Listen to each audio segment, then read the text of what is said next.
لكل محتاج. أنت لك الغنى. السلام عليكم ورحمة الله وبركاته. إن الحمد لله نحمده ونستعينه ونستغفره ونؤمن به ونتوكل عليه. من يهد الله فلا مضل له ومن يضلل فلا هادي له. وأشهد أن لا إله إلا الله وحده لا شريك له. وأشهد أن محمدًا عبده ورسوله. أما بعد فإن خير الحديث كتاب الله وخير الهدي هدي محمد صلى الله عليه وسلم وشر الأمور محدثاتها وكل محدثة بدعة وكل بدعة ضلالة وكل ضلالة في النار. أعوذ بالله من الشيطان الرجيم. بسم الله الرحمن الرحيم. ومن يشاقق الرسول من بعد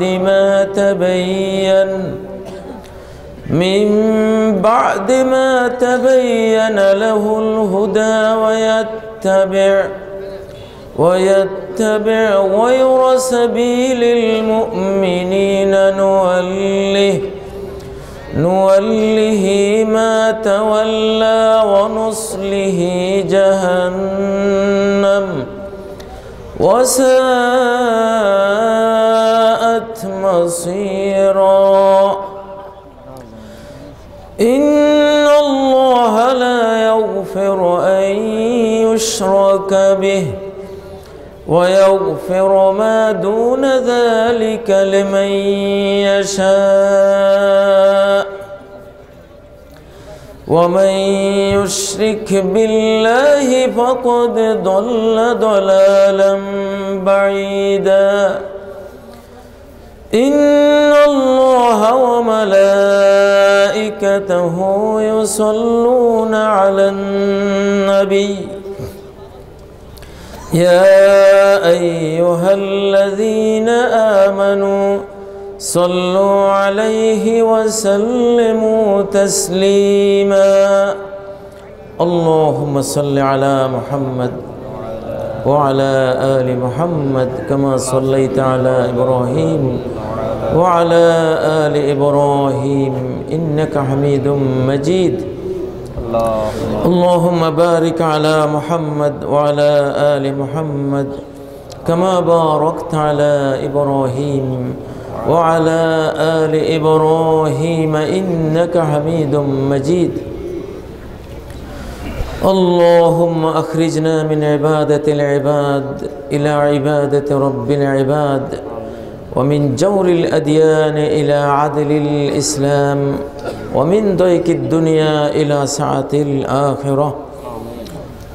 اللهم إنا نعوذ بك من قلوب لا تخشع ومن نفوس لا تشبع ومن دعوة لا تستجاب لها ونعوذ بك من علم لا ينفع.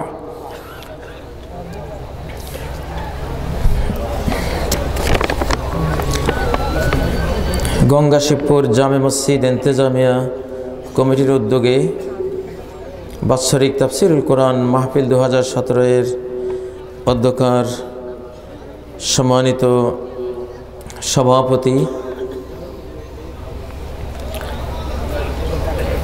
জনাব প্রধান অতিথি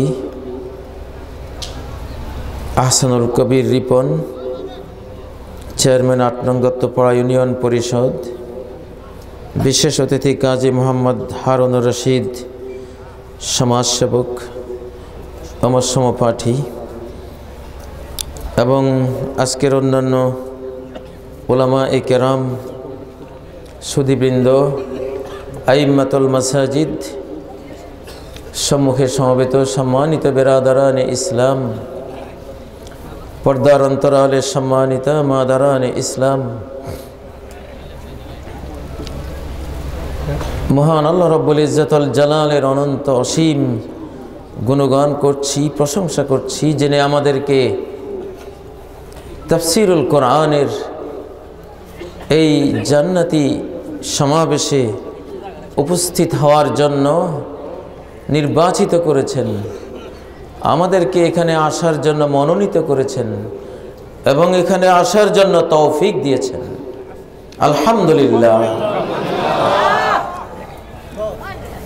সম্মানিত ভাইগণ,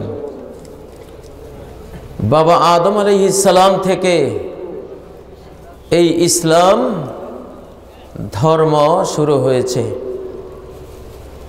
আদম আলাইহিস সালাম থেকে 10 প্রজন্ম পর্যন্ত, 10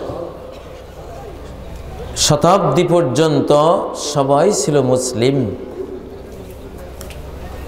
তখন মানুষেরা সবাই এক ধর্মের অনুসারী ছিল। পৃথিবীতে ধর্ম একটাই, ইসলাম। দিন একটাই, সেটা ইসলাম। আল্লাহ বলেন সূরা ইউনূসের 19 নম্বর আয়াত, কানান নাসু উম্মাতান ওয়াহিদাতান ফাখতালাফু। কানান নাস, মানুষেরা ছিল উম্মাতান ওয়াহিদা, এক জাতি। কয় জাতি? এক জাতি বলতে কোন জাতি? মুসলিম জাতি। কোনো খ্রিস্টান ছিল না, কোনো ইহুদি ছিল না, কোনো হিন্দু ছিল না, কোনো বৌদ্ধ ছিল না, অন্য কোনো ধর্ম বলতে কিছুই ছিল না। একজন মানুষ পৃথিবীতে এসেছে। কয়জন? একজন। প্রথম একজন সৃষ্টি হয়েছে। একজন মানুষের ধর্ম কয়টা হয়? একটাই হয়। সেই একমাত্র ধর্ম, দিন, জীবন আচার, লাইফস্টাইল, জীবন মরণ বিধান, দিন দুনিয়ার বিধান, দুনিয়া আখিরাত জোড়া সেই জীবন বিধানটির নাম ছিল ইসলাম। সূরা আলে ইমরানের 19 নম্বর আয়াতে আল্লাহ বলেন, ইন্নাদ-দীনা ইনদাল্লাহিল ইসলাম। দিন আল্লাহর কাছে একমাত্র ইসলাম, আল্লাহর কাছে আত্মসমর্পণ করে দেয়া। সব কিছু দুলোকে ভুলোকে সবারে ছাড়িয়া তোমারই চরণে পড়ি লুটাইয়া, তোমারই সকাশে যাচ্ছি হে শকতি, তোমারই করুণা কামি। কোনো মাজারের কাছে কোনো সাহায্য চাওয়া নয়, কোনো দরবার শরীফে গিয়ে সাহায্য কামনা নয়, কোনো পীর ফকিরের কাছে সাহায্য চাওয়া নয়, কোনো পোপ ফাদারের কাছে নয়, কোনো ব্রাহ্মণ ঠাকুরের কাছে নয়, কোনো সৃষ্টির কাছে নয়। সব কিছুকে বর্জন করে আল্লাহর চরণে লুটিয়ে পড়ার নাম ইসলাম। নিজের সব কিছু আল্লাহর জন্য বিলীন করে দেওয়ার নাম ইসলাম। আমার কলব আল্লাহর দিকে মোতাওয়াজ্জহ হয়েছে সরাসরি, এর নাম ইসলাম। আমার কলব পীরের কলবের দিকে মোতাওয়াজ্জহ হয়েছে, এর নাম শিরক, পৌত্তলিকতা, জাহান্নামে যাওয়ার শুরু। ঠিক নয় কি? ইন্নাদ-দীনা ইনদাল্লাহিল ইসলাম। ইসলাম হলো তেলের মতো, তেল সবসময় পানির উপরে থাকে, কখনো ডুবে না। ঠিক নয় কি? আর যে ইসলাম ডুবে যাবে বুঝতে হবে ওটা ইসলাম নয়, ওটা অন্য কিছু, ওটা ভেজাল তেল, তেল নামের ভেজাল। মুসলিম জাতি কেন আজকে ডুবে গেছে? মুসলিম জাতি কেন আজকে পরাজিত? আজকে বিজাতিরা ঊর্ধ্বে, আমরা আজকে নিম্নে। বোঝা গেল আমাদের ইসলামের মধ্যে সমস্যা আছে। এটা তো নিচে পড়ার না, এটা তলিয়ে যাবার নয়, সবাইকে চাপিয়ে সে ঊর্ধ্বে উঠে আসবে। আল ইসলাম ইয়ালু ওয়া লা ইউলা। সহিহ বুখারীতে নবী সাল্লাল্লাহু আলাইহি সাল্লাম বলেছেন, ইসলাম ইয়ালু, উপরে থাকবে, ইসলামের উপরে কেউ যাবে না। মা মুসলমান, বাবা যদি অমুসলমান হয়, মা নামাজি কালামি, বাবা বেনামাজি বেকালামি। এখানে সন্তান তালাক হয়ে গেলে সন্তান পাবে কে? না, বাবা পাবে না, বাবার মধ্যে ইসলাম নেই। সন্তান পাবে যার মধ্যে ইসলাম আছে, সে বড়। এখানে মায়ের মধ্যে ইসলাম আছে, মা এখানে বড়। আল ইসলাম ইয়ালু। সৌদি আরবে তো বেনামাজিকে মুসলমানই স্বীকার করে না। 10টা আইন করে রাষ্ট্রীয়ভাবে বেনামাজি অমুসলিম। 2 নম্বর আইন, বেনামাজির জানাজা হারাম। 3 নম্বর আইন, বেনামাজি মুসলিম গোরস্থানে জায়গা পাবে না। 4 নম্বর আইন, বেনামাজি জবাই করলে হালাল হবে না। 5 নম্বর আইন, বেনামাজি তার মেয়ে বিয়ে দেওয়ার অভিভাবকত্ব করতে পারবে না। এরকম আইন, কঠিন আইন। ইসলাম সবসময় উপরে থাকবে, ইসলাম নিচে যাবে না। ইন্নাদ-দীন ইনদাল্লাহিল ইসলাম। ইসলামকে আমরা অনেক ভেজাল ঢুকিয়ে নষ্ট করে ফেলেছি। এখন ইসলামকে পরিষ্কার করার সময় হয়েছে, ইসলামকে আবর্জনা মুক্ত করার সময় হয়েছে। আমি দেখতে পাচ্ছি অধিকাংশ যুবক ছেলেরা, আগে দেখতাম বুড়োরাও আসন্ত, যুবকরা নাই। এখন মুরব্বীদের সংখ্যা আছে, কিন্তু শতকরা 80% হলো যুবক। ফাহালাফানিস শাবাব। মুহাম্মদুর রাসূলুল্লাহ সাল্লাল্লাহু আলাইহি সাল্লাম যখন রাসূল হয়ে এসেছিলেন, তিনি বলেছেন, খালাফানিস শায়খ, বৃদ্ধরা আমার বিরোধিতা করেছিল, ওয়াহালাফানিস শাবাব, তরুণরা আমার সহযোগিতা করেছিল। এই জন্য তখন ইসলাম বিজয়ী হয়েছিল। আজকে আবার শেষ জামানার সর্বশেষ বিজয়ের দ্বার প্রান্তে ইসলাম এখন দাঁড়িয়ে, ইনশাআল্লাহ সেই বিজয়ের লক্ষণ প্রতিটি মাহফিলে দেখি। সব কালো চুলের তরুণরা, আলহামদুলিল্লাহ, তরুণরা যখন ইসলামের সমাবেশে এসে গেছে, ইসলাম আর পরাস্ত করার ক্ষমতা, কারণ এটা বিজয়ী হবেই ইনশাআল্লাহ, সময়ের ব্যাপার মাত্র। আল্লাহ তাআলা দুনিয়ার সমস্ত বেঈমান, কাফের, সমস্ত ষড়যন্ত্রকারী, সমস্ত ইসলাম বিরোধী সবাইকে তাদের অজান্তে ইসলামের সেবায় নিয়োজিত করে রেখেছেন। ওরা ওদের অজান্তে ইসলামের সেবা করছে। বর্তমান বিশ্ব ইসলামের আরেকজন বড় দায়ী, ইসলামের বড় একজন প্রচারক লাভ করেছে, আলহামদুলিল্লাহ। আমরা ইসলামের অনেক বড় একজন দায়ী প্রচারক পেয়েছি এই যুগে। ওনার নাম হলো ট্রাম্প। মাশাআল্লাহ। এবার ভাই নুরু কেবলমাত্র শুরু। ট্রাম্পকে দিয়ে আল্লাহ তাআলা কি খেদমত নেবেন ইসলামের, আলহামদুলিল্লাহ। এখনো 100-200 কোটি মানুষ ইসলাম শব্দটাই শুনে নাই। ট্রাম্পের উসিলা এবার শুনবে, কারণ ট্রাম্পের মুখে প্রতিবারে ইসলাম আর মুসলমান 2-1 থাকে। আর সারা ওয়ার্ল্ডের মিডিয়া এগুলি প্রচার করে। তার ওই শক্তিশালী মিডিয়ার মাধ্যমে শুধু এতটুকু খেদমত হওয়া দরকার যে তুমি বারবার ইসলাম আর মুসলমান নামটা নিয়েও দুর্নাম করো, ইসলাম খেদাবো, মুসলমান খেদাবো, এইভাবে বলো, সমস্যা নেই। তোমার মুখ এত শক্তিশালী, মিডিয়া এত শক্তিশালী, এই মিডিয়ার দর্শক সারা পৃথিবীর মানুষ। কাজী ইব্রাহিমদের কাছে এত বড় শক্তিশালী মিডিয়া নাই। ট্রাম্পের ইসলাম বিদ্বেষ, মুসলিম বিদ্বেষ ইসলামের জন্য বিরাট এক সাপে বর হবে ইনশাআল্লাহ, বিরাট সোনায় সোহাগা হবে ইনশাআল্লাহ। ট্রাম্পের মুখ থেকে মানুষ ইসলাম আর মুসলিম শব্দ শুনে শুনে ইন্টারনেটে ব্রাউজ করবে। আচ্ছা, ট্রাম্প যে খালি ইসলাম আর মুসলমান কয়, জিনিসটা কি? এই তো জিনিসটা কি, খোঁজার কিউরিসিটি জাগবে, অনুসন্ধান করার ইচ্ছা জাগবে, আর ইসলাম পেয়ে যাবে। সুবহানাল্লাহ। আল্লাহ তাআলা কোনো চেপে পড়া সত্যকে জাগ্রত করতে চাইলে, ছড়িয়ে দিতে চাইলে কিছু দুশ্মন পিছনে লাগান। দুশ্মন পিছনে লাগে আর ওই জিনিসটা তখন মার্কেট পায়।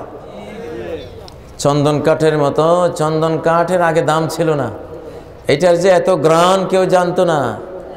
যেদিন চন্দন কাঠের বাগানের মালিকের শত্রু তার বাগানে আগুন দিল, চন্দন কাঠের বাগানে আগুন দিল, গ্রামকে গ্রাম চন্দনের সুবাসে মাতোয়ারা। কিসের এই সুবাস? দৌড়িয়ে মানুষ গিয়ে দেখলো যে চন্দন বাগানে আগুন লাগছে, চন্দন কাঠের সুবাস। সেদিন 10 টাকার চন্দন কাঠ 10 লক্ষ টাকা দাম হয়ে গেল। আর সবাই চন্দন কাঠ, চামড়া, কাঠ, ডাল যে যা পায় টুকরা করে নেয়।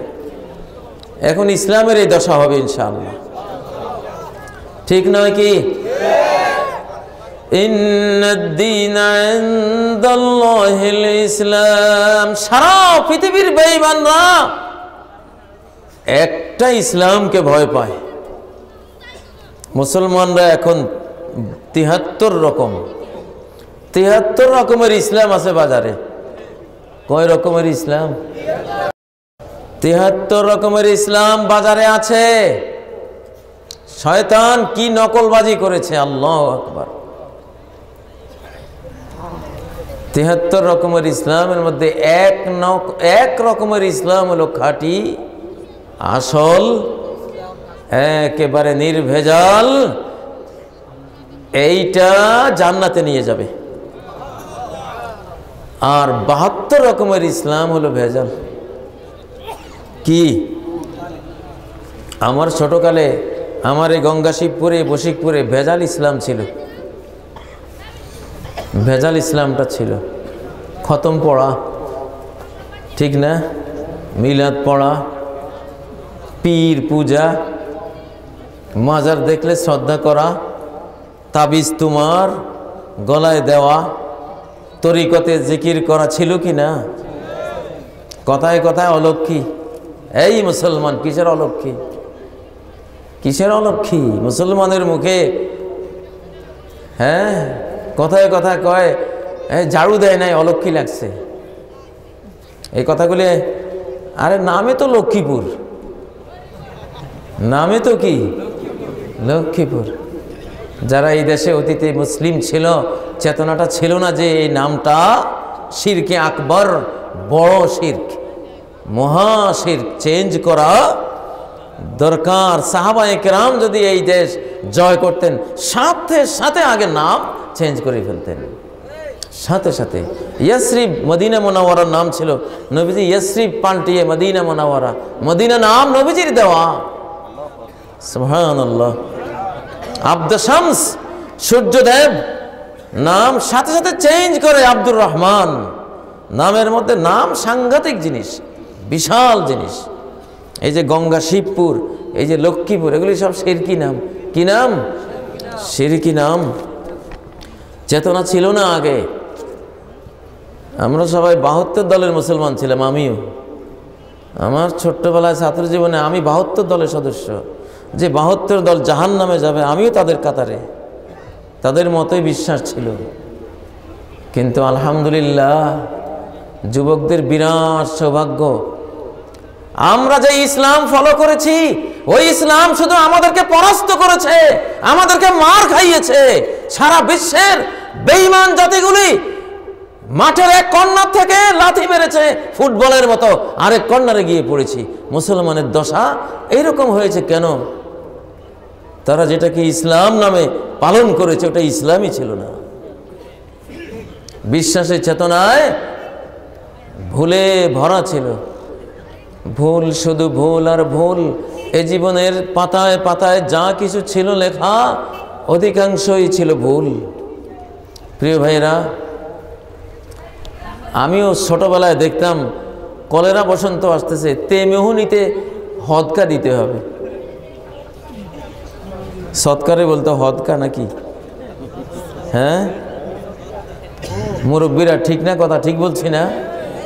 বরগের মধ্যে করে কিছু ভাত, কিছু গোস্ত, কিছু, এটা কত বড় শিরকি আকবার, শিরিক। ও মুসলমান ভাইরা, মারাত্মক মারাত্মক শিরকে আমরা আক্রান্ত ছিলাম। আমেরিকা, ইউরোপ, অস্ট্রেলিয়া, রাশিয়া জুড়ে সবাই একটা ইসলামকে ভয় পায়।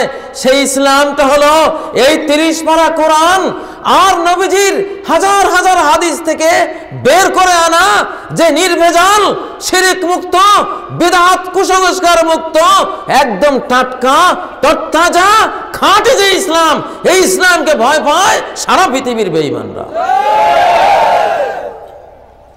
দরবার শরীফের ইসলামকে কেউ ডরে না। আরো টাকা পাঠায় যে হুজুরকে আরো টাকা দাও বেশি করে। প্রত্যেক মাজারে মাজারে বিল্ডিং করো, মরে গেলে একটা মাজার বানাও, ওখানে আসর জমাও। এইসব ইসলাম ভুল ইসলাম। ভুল ইসলামগুলি হলো খ্রিস্টবাদ, ভুল ইসলামগুলি হলো ইহুদিবাদ, ভুল ইসলামগুলি হলো পৌত্তলিক মতবাদ। এগুলি ওদের ধর্ম থেকে আমাদের ধর্মে ঢুকে গেছে চোরাবালির মতো। আমরা এগুলি পালন করে মনে মনে ভাবতাম আমরা জান্নাতে চলে যাচ্ছি। 73 রকমের নামাজি, কালামি, আল্লাহওয়ালা, হাজি, সদকা দানকারী, জাকাতওয়ালা, 73 রকমের আল্লাহওয়ালাদের মধ্যে এক রকমের আল্লাহওয়ালারা জান্নাতে যাবে, 72 রকমের আল্লাহওয়ালারা জাহান্নামে যাবে। وستفترق هذه الأمة على 73 মিল্লাহ কুল্লুহা ফিন্নার ইল্লা ওয়াহিদা। আমার উম্মতের ভালোরা, দিনদাররা, দাড়ি আছে, পাগড়ি আছে, আবাকাবা আছে, সালাত পড়ে, হজ করে, যাকাত দেয়, পর্দা করে, তসবিহ আছে, জিকির করে, এই শ্রেণীর এই আল্লাহওয়ালারা 73 দল হবে। কয় দল? আর আরেক দল আছে 73-এর বাইরে, সারেগামা, বাদানিশা, ট্যাটো, ব্যাবো, বুঝে না, দুনিয়া কা মজা লে লো, দুনিয়া তোমারি হ্যাঁ, খাও দাও ফুর্তি করো, দুনিয়াটা মস্তে বড়। ওইটা আলাদা গ্রুপ, নাস্তিক, ফাস্তিক, মুনাফিক, ওগুলি আলাদা। ওগুলিকে বলা হয় ফিতনাতুশ শাহাওয়াত। ওরা ভোগের ফিতনায় পড়েছে, ভোগের ফিতনায় পড়েছে, ভোগের পাপে পড়েছে। আর আল্লাহওয়ালা দিনদার মুসলমানরা ফিতনাতুশ শুবহাত, বেদাতের পাপে পড়েছে। বেদাতের পাপ ভোগের পাপের চেয়ে বেশি মারাত্মক। কারণ ভোগের পাপীরা একসময় তওবা করে। সিনেমার গায়ক গায়িকা, নায়ক নায়িকা কত দেখেছি তওবা করে। এখন অনেক নায়িকা আছে, শাবানা, অমুক তমুক, ফুল বোরকা পরিহিতা। ভোগের পাপীরা তওবা করে, কিন্তু বেদাতের পাপীরা জীবনও তওবা করে না। ইল্লা মাশাআল্লাহ, আল্লাহ তৌফিক না দিলে কঠিন। কারণ সে মনে করে আমি তো হেদায়েতের উপরে আছি। ওহুম ইয়াহসাবুনা আন্নাহুম ইউহসিনুনা সুনআ। সারা জীবন নবীর নামে মিলাদ পড়ে। আহারে বশিকপুরে মিলাদ, 1300 আলেম একদিকে, আমার বাবা মৌলানা আব্দুল গনি সাহেব একদিকে। আমার চাচা আব্দুল হাকিম বলতেন, এই কুসুম খোকনের বাবা, যে মৌলানা রুহুল আমিন 24 পরগনার খনরবাইর মসজিদে বহস হয়েছিল মিলাদ সুন্নত না বেদাত। মৌলানা আব্দুল গনি রহিমাল্লাহ বললেন এটা বেদাত, এটা নাই, ছিল না, দলিলে নাই, সিএস রেকর্ড নাই, আরএস রেকর্ড নাই, ডাড্ডা নাই, খতিয়ান নাই, পর্চা নাই, পাট্টা নাই, জরিফে নাই, কিচ্ছু নাই, নাথিং। বুঝেন না? রুহুল আমিন 24 পরগনার এই বিরাট লোক, হেভি ওয়েট ছিলেন, মুষ্টিযোদ্ধা। ওনাকে নিয়ে আসছে মৌলানা আব্দুল গনি সাহেবের সাথে বহস করার জন্য। তা আমার চাচা আব্দুল হাকিম, আল্লাহ ওনাকে জান্নাত নসিব করেন, উনি বলতেন, কয় মৌলানা আব্দুল গনি সাহেব তো একবারে পুরান জামা একটা গায়ে দিয়ে খোনারবাইয়ের মসজিদের গাঁটলাত বসে রয়েছে মেসকিনের মতো। মনে হয়েছে গেছি, শেষ হয়ে গেছি। বুঝলেন না? এটা ওনার কৌশল ছিল। প্রথমে পরাজিত ভাব, এরপরে সময় মতো রয়্যাল বেঙ্গল টাইগারের হুঙ্কার। যখন গাঁটলার মধ্যে বসে রয়েছে মৌলানা আব্দুল গনি রহেমাহুল্লাহ, চুপচাপ। মিলাদের বিরুদ্ধে উনি একজন, আর কেউ নেই, আর এক পাটোয়ারি সাহেব, আর 1300 আলেম বিরুদ্ধে, ওনার বিরুদ্ধে, মানে মিলাদের পক্ষে। আমি বাবা হিসেবে ওনার গল্প করি না, বাবা বাবা বাদ দেন, আমি এই দেশের কি ছিল, আমরা কি ছিলাম ওই কথাটা বলতেছি। মৌলানা রুহুল আমিন সাহেবকে খবর দেওয়া হলো, ওই তো আব্দুল গনি আসছে, ও তো মরিয়ে গেছে মনে হয়, যেন গাটলাত বসে রয়েছে, যা অবস্থা, আপনি ডাকিয়ে আনি, দুই একটা হুমকি ধুমকি দিয়ে দেন, ঠান্ডা হয়ে যাবে। মৌলানা রুহুল আমিন 24 পরগনার কথা আমার চাচা আব্দুল হাকিম বললেন, কয় উনি যখন ডাকছেন যে ওকে ডাকো, উনকো বোলাও, উর্দুতে কথা বলতেন। আসলেন, আসার পরে মৌলানা রুহুল আমিন 24 পরগনার কোন হ্যাঁ কই একটা হুঙ্কার দিল। আমার চাচা বলছে, কয় আমি ছিলাম ওখানে, আমার মনে হলো খোনার ভাই মসজিদের ছাদ উড়ি চলে গেছে, এইরকম আওয়াজ। উনি 1 লক্ষ লোকের মধ্যে ওয়াজ করতেন, সবাই শুনতো মাইক ছাড়া। এই রুহুল আমিন 24 পরগনার এরকম ভারতীয় পাঠান জাতের মানুষ ছিলেন, কিন্তু মিলাদি ছিলেন, বেদাত করতেন। তো এখন উনি খোনারবাড়ির মসজিদে বলতেছে যে লম্বা বহস, তা উনি যখন হুঙ্কার দিছে, এবার মৌলানা আব্দুল গনি সাহেব বললেন, উছলতে কেউ হো বাত সলিকা সে কিয়া করো, লাফান কেন, কথা শালীনভাবে বলবেন। এই উনি থামছে, থামার পরে উনি ডাকছে, উনি এখন উঠে উনি বলতেছেন যে ये लोग कहते हैं कि मिलाद जमाने रसूल में नहीं थी इसलिए बेदात है, মানে রসুল সাল্লাল্লাহু আলাইহি ওয়াসাল্লামের যুগে মিলাদ ছিল না, এই জন্য মিলাদ সুন্নতের খেলাফ, এটা বেদাত। তো मैं कहता हूँ, রুহুল আমিন 24 পরগনা উনি বলতেছে, আমি বলছি যে जमाने रसूल में कुरान करीम में जबर जेर पेश भी नहीं था, कुरान शरीफে জবর জের পেশও ছিল না, তো क्या ये भी बेदात है? আল্লাহ রাসূলের যুগে জবর জের পেশ এটা ছিল না, এটাও কি বেদাত হবে? এটা তো হাজ্জাজ বিন ইউসুফের আমলে জবর জের পেশ লাগানো হয়েছে লিখিতভাবে। রুহুল আমিন 24 পরগনার উনি যখন এই কথা বললেন, মৌলানা আব্দুল গনি সাহেব উঠে বললেন যে জি, উনি বলতেছেন যে রাসূলের যুগে কোরআন শরীফে জবর জের পেশ ছিল না। আপনারা বুঝতেছেন তো কথা? তা আমি मैं कहता हूँ बगैर जबर जेर पेश के कैसे कुरान करीम पढ़ा जा सकता है, जरा पढ़ करके सुनाइए। जबर जेर पेश ছাড়া কেমনে কোরআন পড়া যায়, হুজুর একটু দয়া করে পড়ে শোনান। পেশটা বুঝছেন? রুহুল আমিন সাহেবের বলা লাগতো যে রাসূলের যুগে কোরআনে জবর জের পেশ লিখিত ছিল না, পড়াই ছিল, লিখিত ছিল না। উনি এইভাবে ভাঙ্গি না বলে ফেলছেন কি জবর জের পেশই ছিল না। তো জবরের ভাষা মুখ খুললেই তো আলহামদু, মুখ খুললেই তো জবর, আলে হামজা জবর আ, ঠিক না? আলহামদু দালের উপরে পেশ, মুখ খুললেই তো জবরের পেশ। জবরের পেশ ছাড়া একটা হরফ কি পড়া যায়? এই যখন উনি পেশে পড়ছেন যে জবরের পেশ ছাড়া একটু পড়ে শোনেন, তো এখন তার পড়তে পারে না। এখন মৌলানা রুহুল আমিন সাহেব ঘামতে শুরু করছে, জামা ঘামি বন্যার মতো।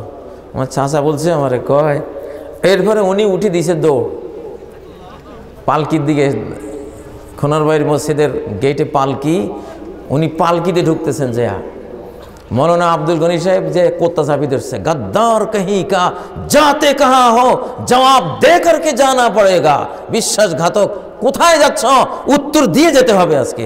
উনি ঢুকে পালকির দিকে আর উনি টানে পালকির বাইরে, এই হলো অবস্থা।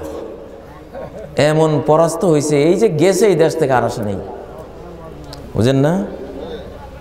তো এই মিলাদ, ঘরে ঘরে মিলাদ, ইয়া নবী সালাম আলাইকা সুরে রাত্রে ঘুম যাওয়া যেত না, অথচ দলালা গুমরাহি কুল্লু বিদআতিন দলালা, প্রত্যেক সুন্নতের খেলাফ কাজ এটা ইসলাম হারাবার নাম, সুন্নত থেকে বিচ্যুত হওয়ার নাম, নবী সাল্লাল্লাহু আলাইহি সাল্লামের তরিকা থেকে আউট হয়ে যাওয়ার নাম। ওয়া কুল্লু দালালাতিন ফিন্নার, আর যারাই আল্লাহর নবীর তরিকা থেকে সরে যাবে জাহান্নামে যাবে। কোথায় যাবে? মুসলমান মিলাদ পড়বে না দুরূদ পড়বে? মান সাল্লা আলাইয়া ওয়াহিদা সাল্লাল্লাহু আলাইহি আশরা, যে একবার আমার জন্য সালাত ও সালাম পড়বে, দরুদ পড়বে, আল্লাহ 10 বার তার জন্য রহমত নাজিল করবেন।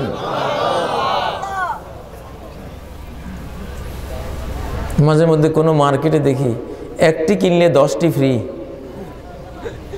এই সেদিনও দেখলাম কোথায় জানি মার্কেটে, বাণিজ্য মেলায়, হ্যাঁ, একটি কিনলে 10টি ফ্রি। এটা কোরআনের নিয়ম। মান জাআ বিল হাসানাতি ফালাহু আশরু আমসালিহা, একটি পুণ্য যে করলো 10টি পুণ্য তার জন্য ফ্রি। আল্লাহু আকবার। আল্লাহর কথাটা এখন মানুষ নিয়ে নিছে, বাণিজ্য মেলায় নিয়ে লাগাইছে। একটি কিনলে 10টি ফ্রি। এক দুরুদে 10 দুরুদে সওয়াব, এক ওয়াক্ত যোহরে 10 ওয়াক্ত যোহরের সওয়াব, এক ওয়াক্ত আসরে 10 ওয়াক্ত আসরের সওয়াব, এক মাগরিবে 10 মাগরিব, এক এশায় 10 এশা, এক ফজরে 10 ফজর, এক তাফসীর মাহফিলে 10 তাফসীর মাহফিলের সওয়াব। আল্লাহু আকবার। প্রিয় ভাইরা, আমরা আপনারা কোন ইসলাম চাই? কোন ইসলাম চান? যে ইসলাম পালন করে জাহান্নামে যাবেন সেই ইসলাম চান? কারা কারা চান? হাত তোলেন। যে ইসলাম জাহান্নামে নেবে, যেই ইসলাম পালন করে 72 দল জাহান্নামে যাবে, আমরা কি সেই 72 দলের সদস্য হতে চাই? হতে চাই? হওয়া যাবে না, কোনো ক্রমেই হওয়ার কোনো সুযোগ নাই। হতে পারবো না, আর হব না। অতীত যা গেছে গেছে, এখন আর হব না। আমরা আলাইকুম বিসওয়াদিল আযমিল হাক্কি ওয়া আহলিহি, আল্লাহ নবী বলেন ইসলামের সর্ববৃহৎ যেই দল মুহাম্মদ সাল্লাল্লাহু আলাইহি সাল্লাম থেকে শুরু হয়ে তোমাদের পর্যন্ত, সাহাবীদের থেকে শুরু করে তোমাদের যুগ পর্যন্ত উম্মতের যে মূল ধারা, অর্থাৎ হকপন্থী, কোরআন সহিহ সুন্নাহপন্থী যারা, এদের সাথেই থাকো জীবন বাজি রেখে। এই দলের বাইরে যেও না কোনোদিন। থাকতে রাজি আছেন? ও ভাইরা, 72 রকমের আল্লাহওয়ালারা কোথায় যাবে? জাহান্নামে যাবে। কি সুন্দর পাগড়িওয়ালা, টুপিওয়ালা, উপরে আবা কাবা, নুরানি চেহারা, হ্যাঁ, হাতের মধ্যে তাসবিহ, দেখতে মনে হয় যেন ফেরেশতা, কিন্তু আসলে শয়তান। আলা কুল্লি সাবিলিন মিনহা শাইতানুন ইয়াদু ইলাইহি, আল্লাহ নবী বলেন এই যে 73 দল, একটি মাত্র দল হক, আর ডাইনে বামে 72 দল না হক, জাহান্নামী। এদের এই প্রত্যেকটা তরিকার মাথায় একজন করে ধর্মগুরু আছে। এই ধর্মগুরুকে আল্লাহ রাসূল বলছেন শয়তান। টুপি পাগড়িওয়ালা শয়তান। বুঝবেন নাই, বুঝবেন যদি কোরআনের জ্ঞান থাকে। কি জ্ঞান থাকে? কোরআনের জ্ঞান থাকে। প্রিয় ভাইয়েরা, আল্লাহর ওয়াস্তে অতীতের মতো ভুল আর করব না। আপনাদের জন্য একটা স্লোগান রেখে যাই, আলেমগণ নানা মতে, আমি যাব কোন পথে? আমি যাব কোরআন সুন্নাহ পথে। ঠিক নয় কি? লা ইলাহা ইল্লাল্লাহ, আল্লাহ ছাড়া কোনো মাবুদ নাই, মুহাম্মাদুর রাসূলুল্লাহ, মুহাম্মদ ছাড়া কোনো রাসূল মেসেঞ্জার নাই। অর্থাৎ সমস্ত ইবাদত আমার আল্লাহর জন্য, আর সমস্ত ইবাদতের তরিকা, পদ্ধতি, সিস্টেম, ডিজাইন একমাত্র মুহাম্মদুর রাসূলুল্লাহর। এর বাইরে কারো তরিকা গ্রহণযোগ্য নয় আমার কাছে। এই দুই জিনিস যদি ফলো করেন, কোথায় যাবেন? জান্নাতে যাবেন। ঠিক না? কবরে প্রশ্ন হবে মান নবিয়ুক, তোমার নবীকে। মান পীরুকা, তোমার পীরকে প্রশ্ন হবে? হ্যাঁ, কোনো দরকার নাই। মা দীনুকা, তোমার দিন কি? দিন ইসলাম। তোমার দল কি? প্রশ্ন হবে। তরিকা কি? প্রশ্ন হবে। মাযহাব কি? প্রশ্ন হবে। কিচ্ছু প্রশ্ন হবে না। দিনটা কি ফলো করেছ? ইসলাম। এটা নাজাতের উপায়। যদি শোনেন যে 73টা জাম্বো জেট বিমান আকাশে ফ্লাই করবে, 73টা 777 বোয়িং জাম্বো জেট আকাশে উড়বে, 72টা আকাশে আগুন ধরে জ্বলে পড়ে ছাই হয়ে যাবে। একটা জাম্বো জেট বিমান শুধু বন্দরে নামতে পারবে। কোনটাতে চড়বেন? ওই একটাতেই, যেটা বন্দরে যাবে, যে 72টা ক্রাশ হয়ে যাবে। কোনোদিন চড়বেন? চড়া উচিত? চড়বেন না। ও ভাইয়েরা, আজকের মুসলিমরা যদি সহি ইসলামের উপর থাকতো, মিয়ানমারের ওই নিষ্পাপ শিশুরা, ওই বৃদ্ধ বৃদ্ধা নরনারীরা এইভাবে পশুর মতো জবাই হতো না, জবাই হতো না। আমাদের ভুল ইসলাম আমাদেরকে পরাজিত করে আমাদের মুসলিম ভাইদের জীবন কেড়ে নিচ্ছে। আমরা সবাই দায়ী। হাজ্জাজ বিন ইউসুফ ইরাকের গভর্নর, জালিম ছিল কিন্তু সহি মুসলমান ছিল। শ্রীলঙ্কা থেকে হাজিদের জাহাজ মক্কার উদ্দেশ্যে রওনা দিয়েছে, করাচি বন্দরে সেই জাহাজ লুণ্ঠন করেছে জলদস্যুরা। সেই জাহাজের মধ্যে 2 জন তরুণী হাজি, তারা হজ করার উদ্দেশ্যে রওনা হয়েছিল। এদেরকে জলদস্যুরা কিডন্যাপ করে। ওই 2 মেয়ে গায়ের রক্ত দিয়ে চিঠি লিখে ইরাকের গভর্নর হাজ্জাজকে পাঠায়, তোমার 2টি বোন এখানে এই নির্যাতনের শিকার হয়ে ধুকে ধুকে মরছে, আর তুমি ইরাকে আরামে বসে আছো। হাজ্জাজ বিন ইউসুফ সহি মুসলিম, তেজস্বী ইসলাম, শক্তিশালী ইসলামের সেখানকার সে গভর্নর, সে সাথে সাথে ডাকে সাড়া দিল। তার জামাতা মোহাম্মদ বিন কাসিমকে 7000 সৈন্য নিয়ে করাচি বন্দরে পাঠিয়ে দিল। আমার 2 বোনকে উদ্ধার করো, আর ওই জলদস্যুদেরকে ধরে আনো। যদি ওদেরকে তোমাদের হাতে বুঝে না দেয়, ওই দেশের রাজার বিরুদ্ধে যুদ্ধ করো। আল্লাহু আকবার। শেষ ওই বোনদেরকে উদ্ধার করা হলো। জলদস্যুদেরকে সমর্পণ না করার কারণে রাজা দাহিরের সাথে যুদ্ধ হলো। দাহির নিহত হয়ে করাচি বন্দর বিন কাসেমের আওতায় এসে ইসলামের পতাকা উড্ডীন হলো। এটা ছিল মুসলমান।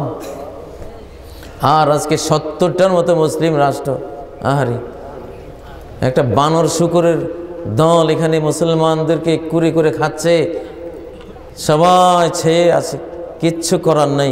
এই ইসলাম তো দরকার নাই আমাদের। আমরা ইসলাম চাই না। আমরা কোনো পীরের ইসলাম মানি না। আমরা কোনো দরবার শরীফের ইসলাম চাই না। আমরা কোনো মাযহাবের ইসলামও চাই না। আমরা চাই কোরআন আর সহিহ সুন্নাহর ইসলাম। মাযহাব হলো কোরআন সুন্নাহ ফলো করা। মাযহাব মানে আমার হুজুরে বলছে এটা মানতে হবে, এটার নাম মাযহাব নয়। ইজা সাহাল হাদিস ফাহুয়া মাযহাবি, যদি হাদিস সহিহ পাও সেটাই হলো মাযহাব। যদি কোরআন পাও এটাই হলো কি? মাযহাব। এই কোরআন, এই সহিহ সুন্নাহর এই চেতনা মুসলিম উম্মাহকে বিশ্ববিজয়ী করবে ইনশাআল্লাহ। ইমাম মাহদী এসে কোনো মাযহাব দিয়ে বিশ্ব শাসন করবেন না। ইমাম মাহদী এসে কোনো তরিকত দিয়ে বিশ্ব শাসন করবেন না। ইমাম মাহদী এসে কি করবেন? সহিহ মুসলিমে রয়েছে, ইয়াকুদুকুম বিকিতাবি রাব্বিকুম ওয়া সুন্নতি নবিয়িকুম সাল্লাল্লাহু আলাইহি ওয়াসাল্লাম।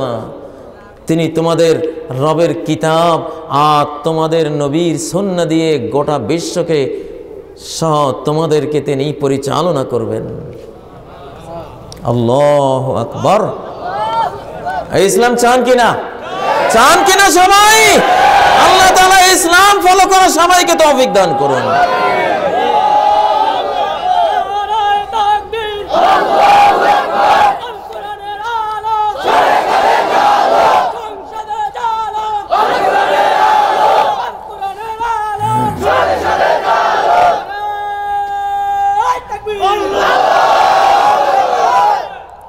প্রিয় ভাইরা, আল্লাহ বলেন আফালা ইয়াতাদাব্বারুনাল কুরআন, ওরা কি কোরআনকে গবেষণা করে না? কোরআনকে ওরা গবেষণা করে না? কোরআন নিয়ে চিন্তা ভাবনা করে না? কোরআনে কি আছে, তার জীবনে কি আছে সে কি প্রয়োগ করে দেখে না? মিলিয়ে কি দেখে না কোরআন কি বলছে আর সে কি বলছে? কোরআন বলছে, কি বলছে? মা না'বুদুহুম ইল্লা লিয়ুকাররিবুনা ইলাল্লাহি যুলফা।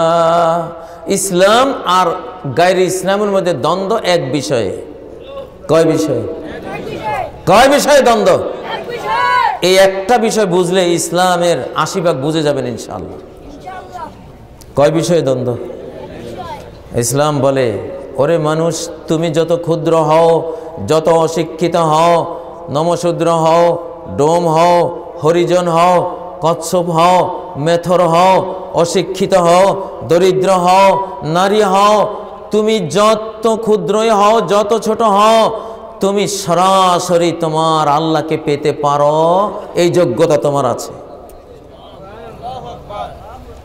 মাঝখানে কোনো দালালের দরকার নাই। ইসলাম হলো ডাইরেক্ট আল্লাহর ইবাদতের ধর্ম। আল্লাহু আকবার বলে দাঁড়িয়ে যাব, ঠিক না? ওয়াজ্জাহতু ওয়াজহিয়া লিল্লাযী ফাতারাস সামাওয়াতি ওয়াল আরদা হানিফা।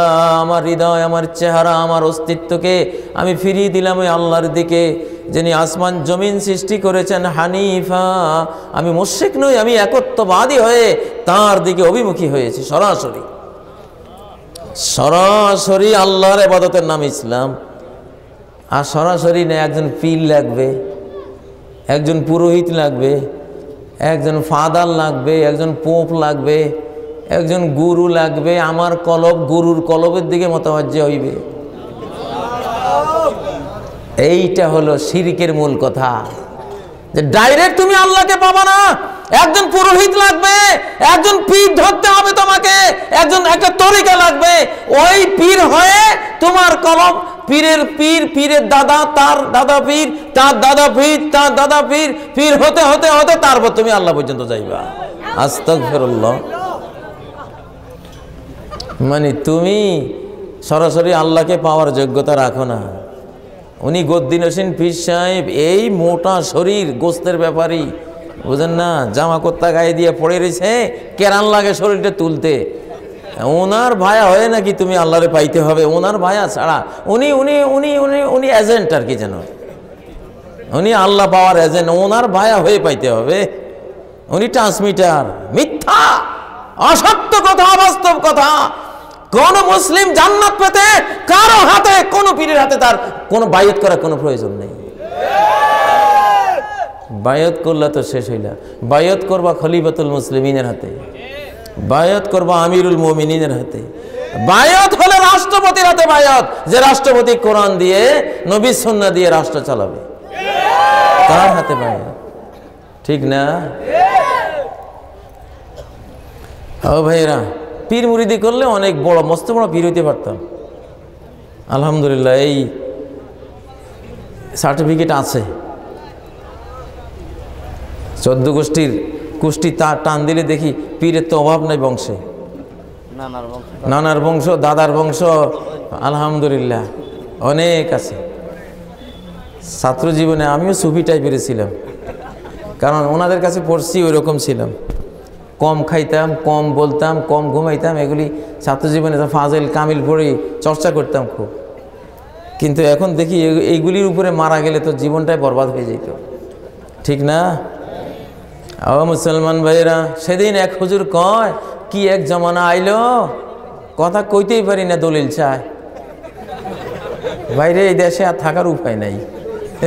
আমি কই না, আলহামদুলিল্লাহ, আলহামদুলিল্লাহ। দলিল ছাড়া ইসলাম পাইবেন? হ্যাঁ, কুল হাতু বুরহানাকুম ইন কুনতুম সাদিকিন। বলো বুরহান আনো, দলিল আনো, প্রমাণ আনো, ডকুমেন্টস, এভিডেন্স আনো, যদি সত্যবাদী হও, ঠিক না? প্রিয় ভাইয়েরা, অতএব আমরা সবাই সহি আকীদা, সহি সুন্নাহর মুসলমান। হানাফিও বুঝি না, শাফিও বুঝি না, হাম্বলি বুঝি না, মালিকি বুঝি না, আহলে হাদিস বুঝি না, তরিকা বুঝি না, কিচ্ছু বুঝি না। কোরআন আর সুন্নাহ আর সাহাবায়ে কেরামদের বুঝ, ঠিক না?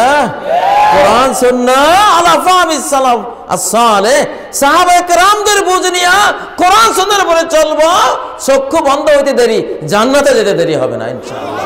জান্নাত রেডি হয়ে থাকবে, ঠিক না? আমার আগে এক বক্তা ওয়াজ করে গেছেন সহিহ আকীদার, খুব খুশি হয়েছে। আল্লাহ কোথায়?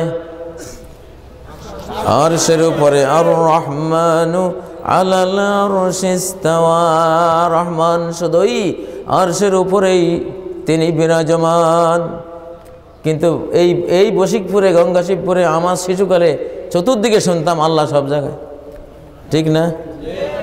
ঠিক না? ওই যে আলিফ বে তেসের মতো, জিম হে খে, দাল জাল রে জে, ভুল না শুদ্ধ? ভুল, সবাই ভুল পড়াইছে। ভুল ছিল কি না? আল্লাহ সব জায়গায় আছেন এই বিশ্বাস নিয়ে মরলে ইমাম ইবনে খোজামা বলছেন এর লাশ ডাস্টবিনে ফেলে দাও। এটা দাফনের যোগ্য লাশ না, ডাস্টবিনে ছুঁড়ে ফেলে দাও। ইমাম আবু হানিফা বলেছেন কাফের বেঈমান, ইমাম শাফি বলেছেন এ লোক কাফের বেঈমান, ইমাম আহমদ বলেছেন কাফের বেঈমান, ইমাম মালিক বলেছেন কাফের বেঈমান। কোরআন বলছে যে বেঈমান, হাদিস বলতেছে বেঈমান। যে বলবে আল্লাহ সব জায়গায় আছে। সব জায়গা বলতে কি বুঝো? সব জায়গা বলতে কি বুঝো তুমি? আল্লাহকে কি বুঝো? আল্লাহু আকবার বলুন, আল্লাহু আকবার। আল্লাহ কত বড়! এই যে মহাকাশ, এই মহাকাশে 1100 কোটির বেশি গ্যালাক্সি আছে। এক একটা গ্যালাক্সিতে 10,000 কোটি থেকে 30,000 কোটি নক্ষত্র সূর্য আছে। এক একটা সূর্য 13 লাখ পৃথিবীর সমান।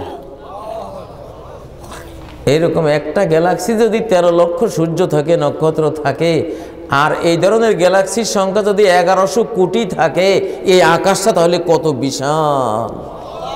কল্পনা করা যায়? একটা সূর্যই আমাদের এই পৃথিবীর 13 লক্ষটা সমান। এরকম 30,000 কোটি সূর্য যেই এলাকায় থাকে, সেই এলাকাটা ছোট না। আমাদের তুলনায় যে কত বড়, ব্রেইনে এটাকে আয়ত্তে আনা সম্ভব না। এইরকম গ্যালাক্সির সংখ্যা 1100 কোটি, আরো বাড়তেছে দিন দিন। এত বড় আকাশ, এই 7 আকাশকে যদি আল্লাহর কুরসিতে রাখা হয়, আল্লাহর কুরসি, সেই কুরসিতে রাখলে 7 আকাশকে মনে হবে 7টা পয়সা। 7টা পয়সা। কাদারাহিম সাবাতিন উলকিয়াত আলা যহরি ফালাতিন মিনাল আরদি, 7টা পয়সার মতো মরুভূমিতে পড়ে আছে। সেই কুরসি যদি আল্লাহর আরশের মধ্যে রাখা হয়, সেই কুরসিকে মনে হবে একটা দরজার কড়া। সেই আরশের উপরে আল্লাহ, আল্লাহর হাতের তালুর মধ্যে যদি 7 আসমান রাখা হয়, 7টা সরিষার দানার মতো মনে হবে। তাহলে তুমি যেটাকে বলো সব জায়গা, সর্বত্র বলতে তুমি মনে করো কি বিরাট বুঝি।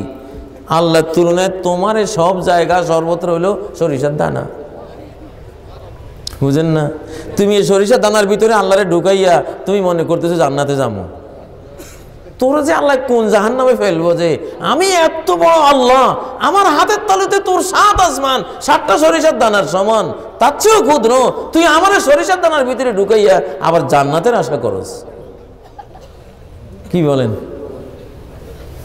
মাছি একটা গরুর পিঠে গিয়ে উঠছে, ওটি চিন্তা করতেছে পৃথিবীতে যে মহাসাগর আছে সেগুলি কই। ইতিহাসে যে মহাসাগরের কথা পড়ছি, ওই সময় গরুর পেশাব ধরছে, পেশাব করছে, পেশাব করে গর্ত হয়ে গেছে, গর্তের মধ্যে পড়ে গেছে বট গাছের পাতা একটা। হঠাৎ মাছির নজর পড়ছে ওইদিকে। মাছি, হ্যাঁ এই তো সেই সাগর।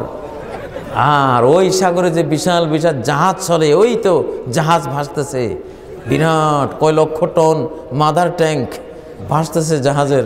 হ্যাঁ, জাহাজের ছবি দেখতেছি।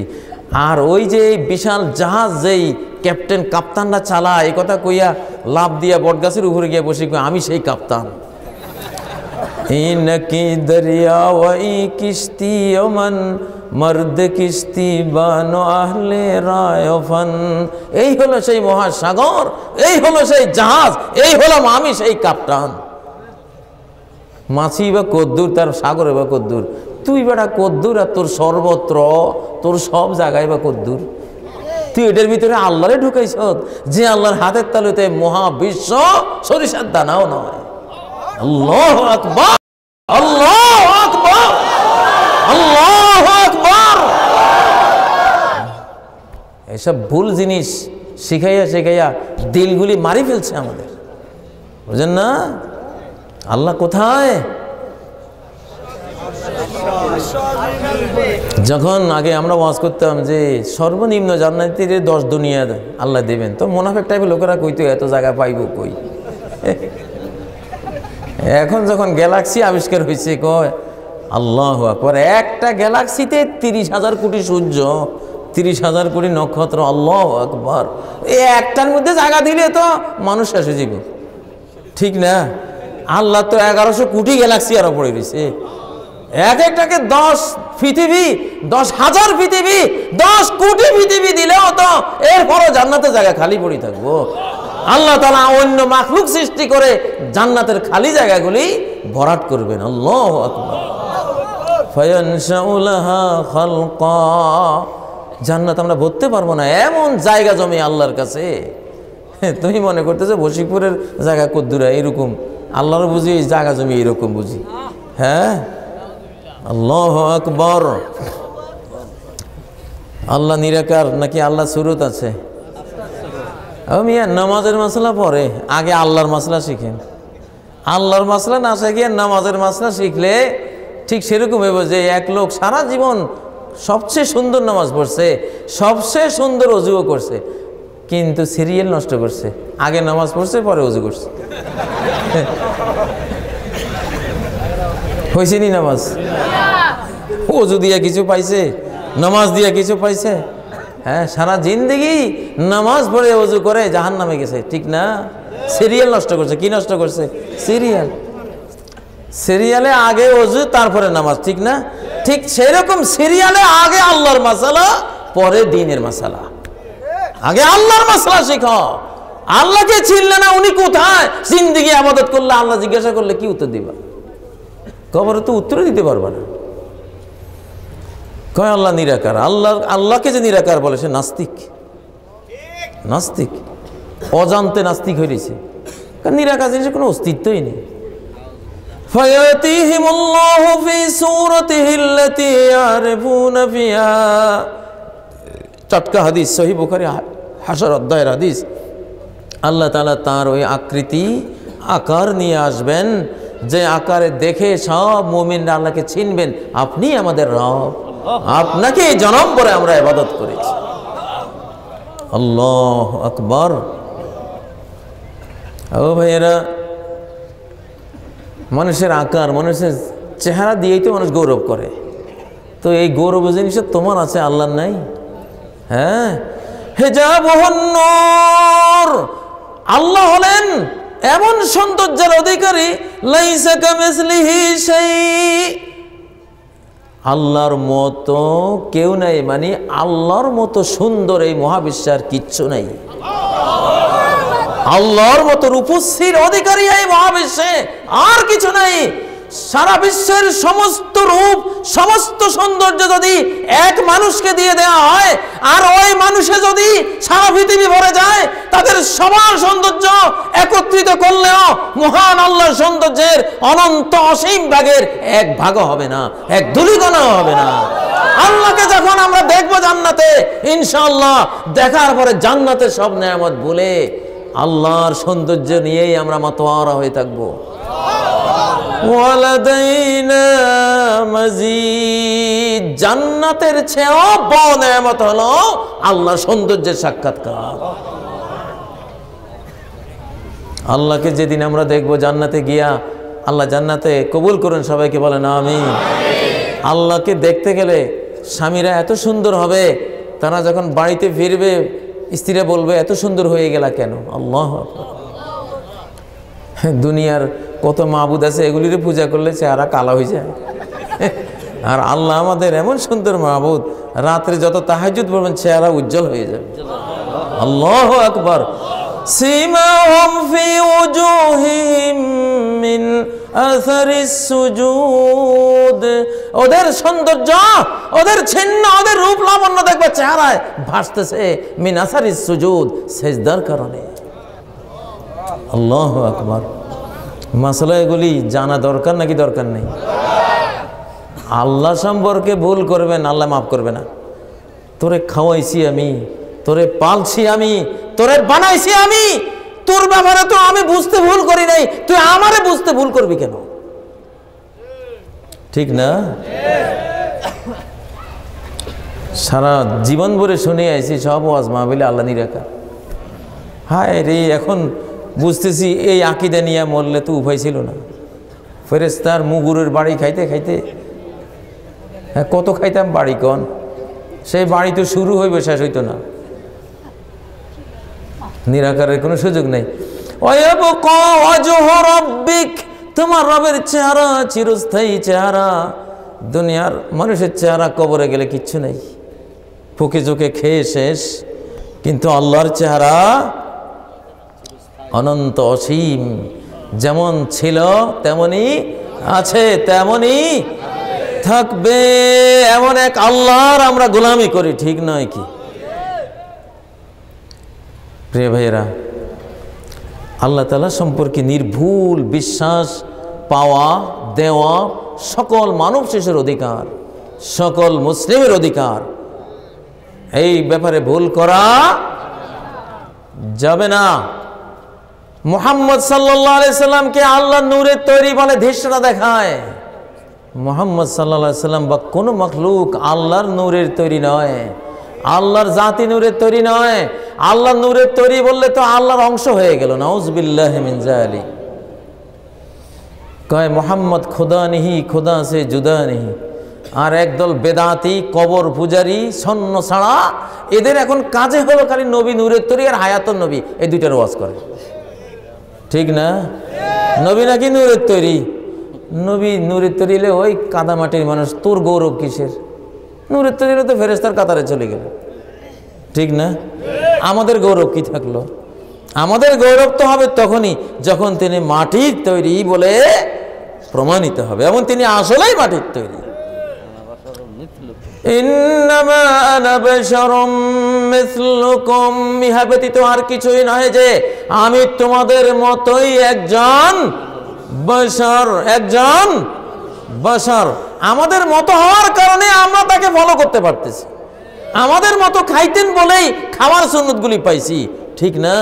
আমাদের মতো হাঁটতেন বলে হাঁটার সুন্নতগুলি পাইছি। আমাদের মতো ঘুমাইতেন বলে ঘুমের সুন্নত আমরা পেয়েছি। আমাদের মতো পারিবারিক জীবন যাপন করতেন বলেই হাজার হাজার পারিবারিক জিন্দগির মাসালা মাসাইল পেয়েছি, ঠিক নয় কি? আমাদের মতো তার হাসি কান্না, দুঃখ বেদনা, চাওয়া পাওয়া ছিল বিধায় মানব জাতির এমন কোন জীবনের দিক বিভাগ নাই যে দিক বিভাগে মুহাম্মদ রাসূলুল্লাহ সুন্নত নাই। সমস্ত দিক বিভাগে মুহাম্মদ রাসূলুল্লাহ সাল্লাল্লাহু আলাইহি ওয়াসাল্লামের সুন্নত আছে, আছে কিনা? এইভাবে নবীজি মাটির তৈরি, কিন্তু উনি হেদায়েতের নূর পেয়েছিলেন। কি পেয়েছিলেন? হেদায়েতের নূর। মোমবাতির উপরে আগুন জ্বলে না, মোমবাতিটা এটা কি নূরের তৈরি? ওরা তো মোমের তৈরি, কিন্তু সে আলো দিচ্ছে কিনা? সে আলো দিচ্ছে। মুহাম্মদ সাল্লাল্লাহু আলাইহি সাল্লাম মাটির প্রদীপ ছিলেন। মাটির তৈরি হওয়া সত্ত্বেও তার মুখ থেকে যেই ওহীর নূর বের হতো, কোরআন সুন্নাহর আলো ঝরতো, সেগুলি গোটা বিশ্বকে আলোকিত করে রেখেছে, ঠিক নয় কি? কিয়ামত পর্যন্ত আলোকিত থাকবে। প্রিয় ভাইয়েরা, আপনাদের অনেকগুলো প্রশ্ন আছে, বেশিক্ষণ ওয়াজ করতে গেলে প্রশ্নগুলো থেকে যাবে। এজন্য আমি সংক্ষেপে আপনাদের প্রশ্নগুলি হাতে নিলাম। বিবাহে ঢোল বাদ্য বাজানো কি? বিবাহে শুধু এক পাশ খোলা এক পাশ বন্ধ দফ বাজানো যাবে। অদরিবু আলাইহি বিদ্দুফু, বিয়ের মধ্যে দফ বাজাও, দুইও দিকে বন্ধ যে ঢোল, এইটা হারাম। এটা কি? হারাম। একদিক খোলা ঢোল, একদিক খোলা ঢোল, এটা দেখেছেন? দফ বলে আরবিতে। ডেক সেট ম্যাক সেট এগুলি হারাম, মিউজিক হারাম। এই উম্মত এখন মিউজিক হালাল করে জাহান্নামের দিকে যাচ্ছে, বুঝেন না? শুধু দব বিয়ের দিনে আর ঈদের দিনে বাজাতে পারবে, 2 দিন, এরপরে আর কোনো অনুমতি নাই। একজন পীরের মুরিদ উচ্চস্বরে ইল্লাল্লাহ ইল্লাল্লাহ জিকির করে, এই কারণে বাড়িতে অসুস্থ মানুষ ঘুমাতে পারে না। এই ধরনের লোক মসজিদ মাদ্রাসার সভাপতি হতে পারবে কি না? হ্যাঁ, ইল্লাল্লাহ ইল্লাল্লাহ জিকির যতবার করবে ততবার সে কবিরা গুনাহ করবে, বেদাতি গুনাহ করবে, কারণ এটা একটা বেদাত। সে তরিকা চেঞ্জ করেছে। মুহাম্মদ সাল্লাল্লাহু আলাইহি সাল্লামের জিকিরে যে শেইপটা ছিল, শেইপ চেঞ্জ করে দিয়েছে। বড় অপরাধী, বড় পাপী, কারণ এটা একটা ডিজাইন চেঞ্জ করে দেওয়া, বুঝেন না? এটা সিস্টেম লস করে দেয়া, ভয়াবহ পাপী। ইল্লাল্লাহ বা শুধু লা ইলাহার কোনো জিকির নেই। জিকির আছে লা ইলাহা ইল্লাল্লাহ, লা ইলাহা ইল্লাল্লাহ। নবীজির সামনে যতজন কালেমা পড়ে মুসলমান হইতো, কি আশহাদু আন্না ইল্লাল্লাহ, হ্যাঁ কি বলতো? আশহাদু আল্লা ইলাহা ইল্লাল্লাহ। জিকির হলো আফদালুজ যিকরি লা ইলাহা ইল্লাল্লাহ, সর্বশ্রেষ্ঠ জিকির হলো লা ইলাহা ইল্লাল্লাহ। লা ইলাহা হলো নফি, ইল্লাল্লাহ হলো ইসবাত। লা ইলাহা হলো নেগেটিভ তার, ইল্লাল্লাহ হলো পজিটিভ তার। 2 তার একসাথে না হলে বাতি জ্বলে, মাইক চলে?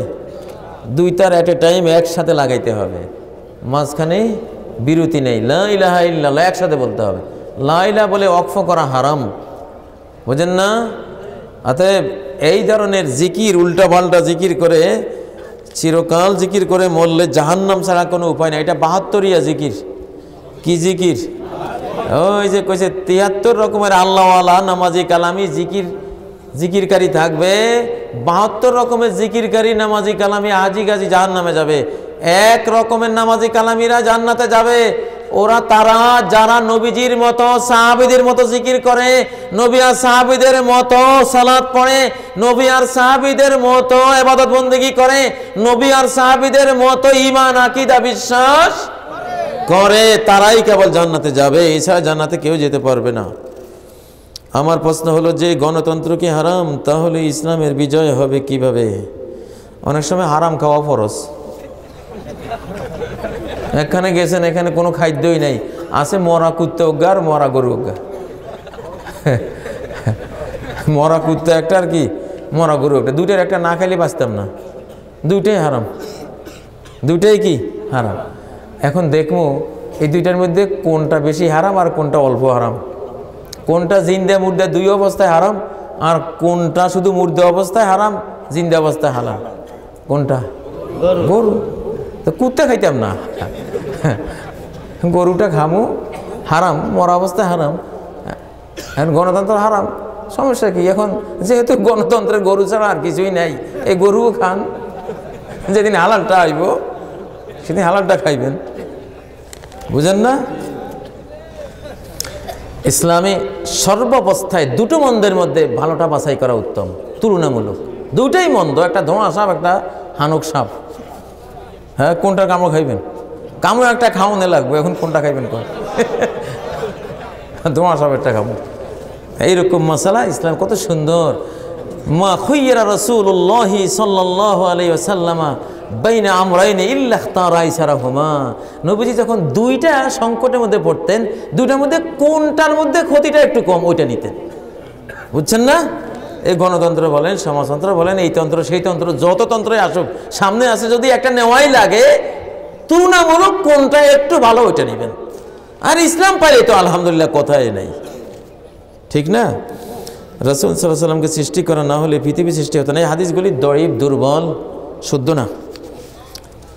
বরং আল্লাহ রাসূল সাল্লাল্লাহু আলাইহি সাল্লাম সৃষ্টির সেরা মাখলুক, সমস্ত সৃষ্টি জগতের সর্বশ্রেষ্ঠ সম্মানিত সৃষ্টি আল্লাহ তাআলার। ওনার মর্যাদার কোনো অভাব নাই। একটা ভুল কথা দিয়ে ওনার মর্যাদা দিতে গেলে ওনার অসম্মান হয়, ঠিক না? ওনার সহি মর্যাদারই অভাব নাই, তুমি ভুল মর্যাদা দিতে যাও কেন? জুমার নামাজের সময় কাবলাল জুমার 4 রাকাত, বাদাল জুমার 4 রাকাত পড়তে হবে কি? বাদাল জুমার 4 রাকাত সহি, ইজা সাল্লা আহাদুকুমুল জুমআতা ফালইউসাল্লি বা'দাহা আরবা রাকাতান, কেউ জুমা পড়লে তারপরে 4 রাকাত পড়ো, এটা সহিহ হাদিস। কিন্তু তার আগের 4 রাকাত, কাবলা জুমা 4 রাকাতের কোনো সহিহ হাদিস নাই, দুর্বল, অগ্রহণযোগ্য, নবীজি পড়েছেন বলে প্রমাণিত হয় নাই। এই জন্য মসজিদে গেলে 2 রাকাত, কাবলা জুমা সুন্নতে মুআক্কাদা হলো 2 রাকাত পড়া। কয় রাকাত পড়া? 2 রাকাত পড়া। আর যেটা 4 রাকাত সুন্নতে মুআক্কাদা নামে আমাদের সমাজে চালু আছে, এর হাদিসটা আল্লাহর রাসূল বলেছেন বলে প্রমাণিত হয় নাই, প্রমাণিত হয় নাই। এটা খুব দুর্বল, এই জন্য এটা আমরা আমল করি না। দুখুলুল মসজিদ 2 রাকাত পড়লে চলবে। এরপরে যদি আপনি নফল পড়তে চান 2, 4, 6, 8 নফল পড়তে পারেন। প্রশ্ন করতে পারেন তাইলে নফল যখন পড়তে পারে তো সুন্নতে মুআক্কাদা মনে করি পড়লে ক্ষতিটা কি? ক্ষতি আছে। যেটা সুন্নতে মুআক্কাদা নয় ওটাকে সুন্নতে মুআক্কাদা মনে করা গুনার কাজ, বুঝেন না? দলিল লাগবে, এটা দলিল টেকে না, এই জন্য সুন্নতে মুআক্কাদা বলা ঠিক না। এখন আলহামদুলিল্লাহ এগুলি যাচাই বাছাই ঘাটাঘাটি শুরু হয়েছে, এই জন্য ঠিক হয়ে যাবে ইনশাআল্লাহ। এমন কিছু করব না যেটা করে কবরে গিয়ে দেখবো কিছু পাইলাম না, এইরকম নষ্ট করার সময় আমাদের হাতে নাই। যেটা করব মুসলমানের জন্য সহি দলিল ছাড়া কোনো জিনিস করাও জায়েজ নাই, কোনো জিনিস ছাড়াও জায়েজ নাই।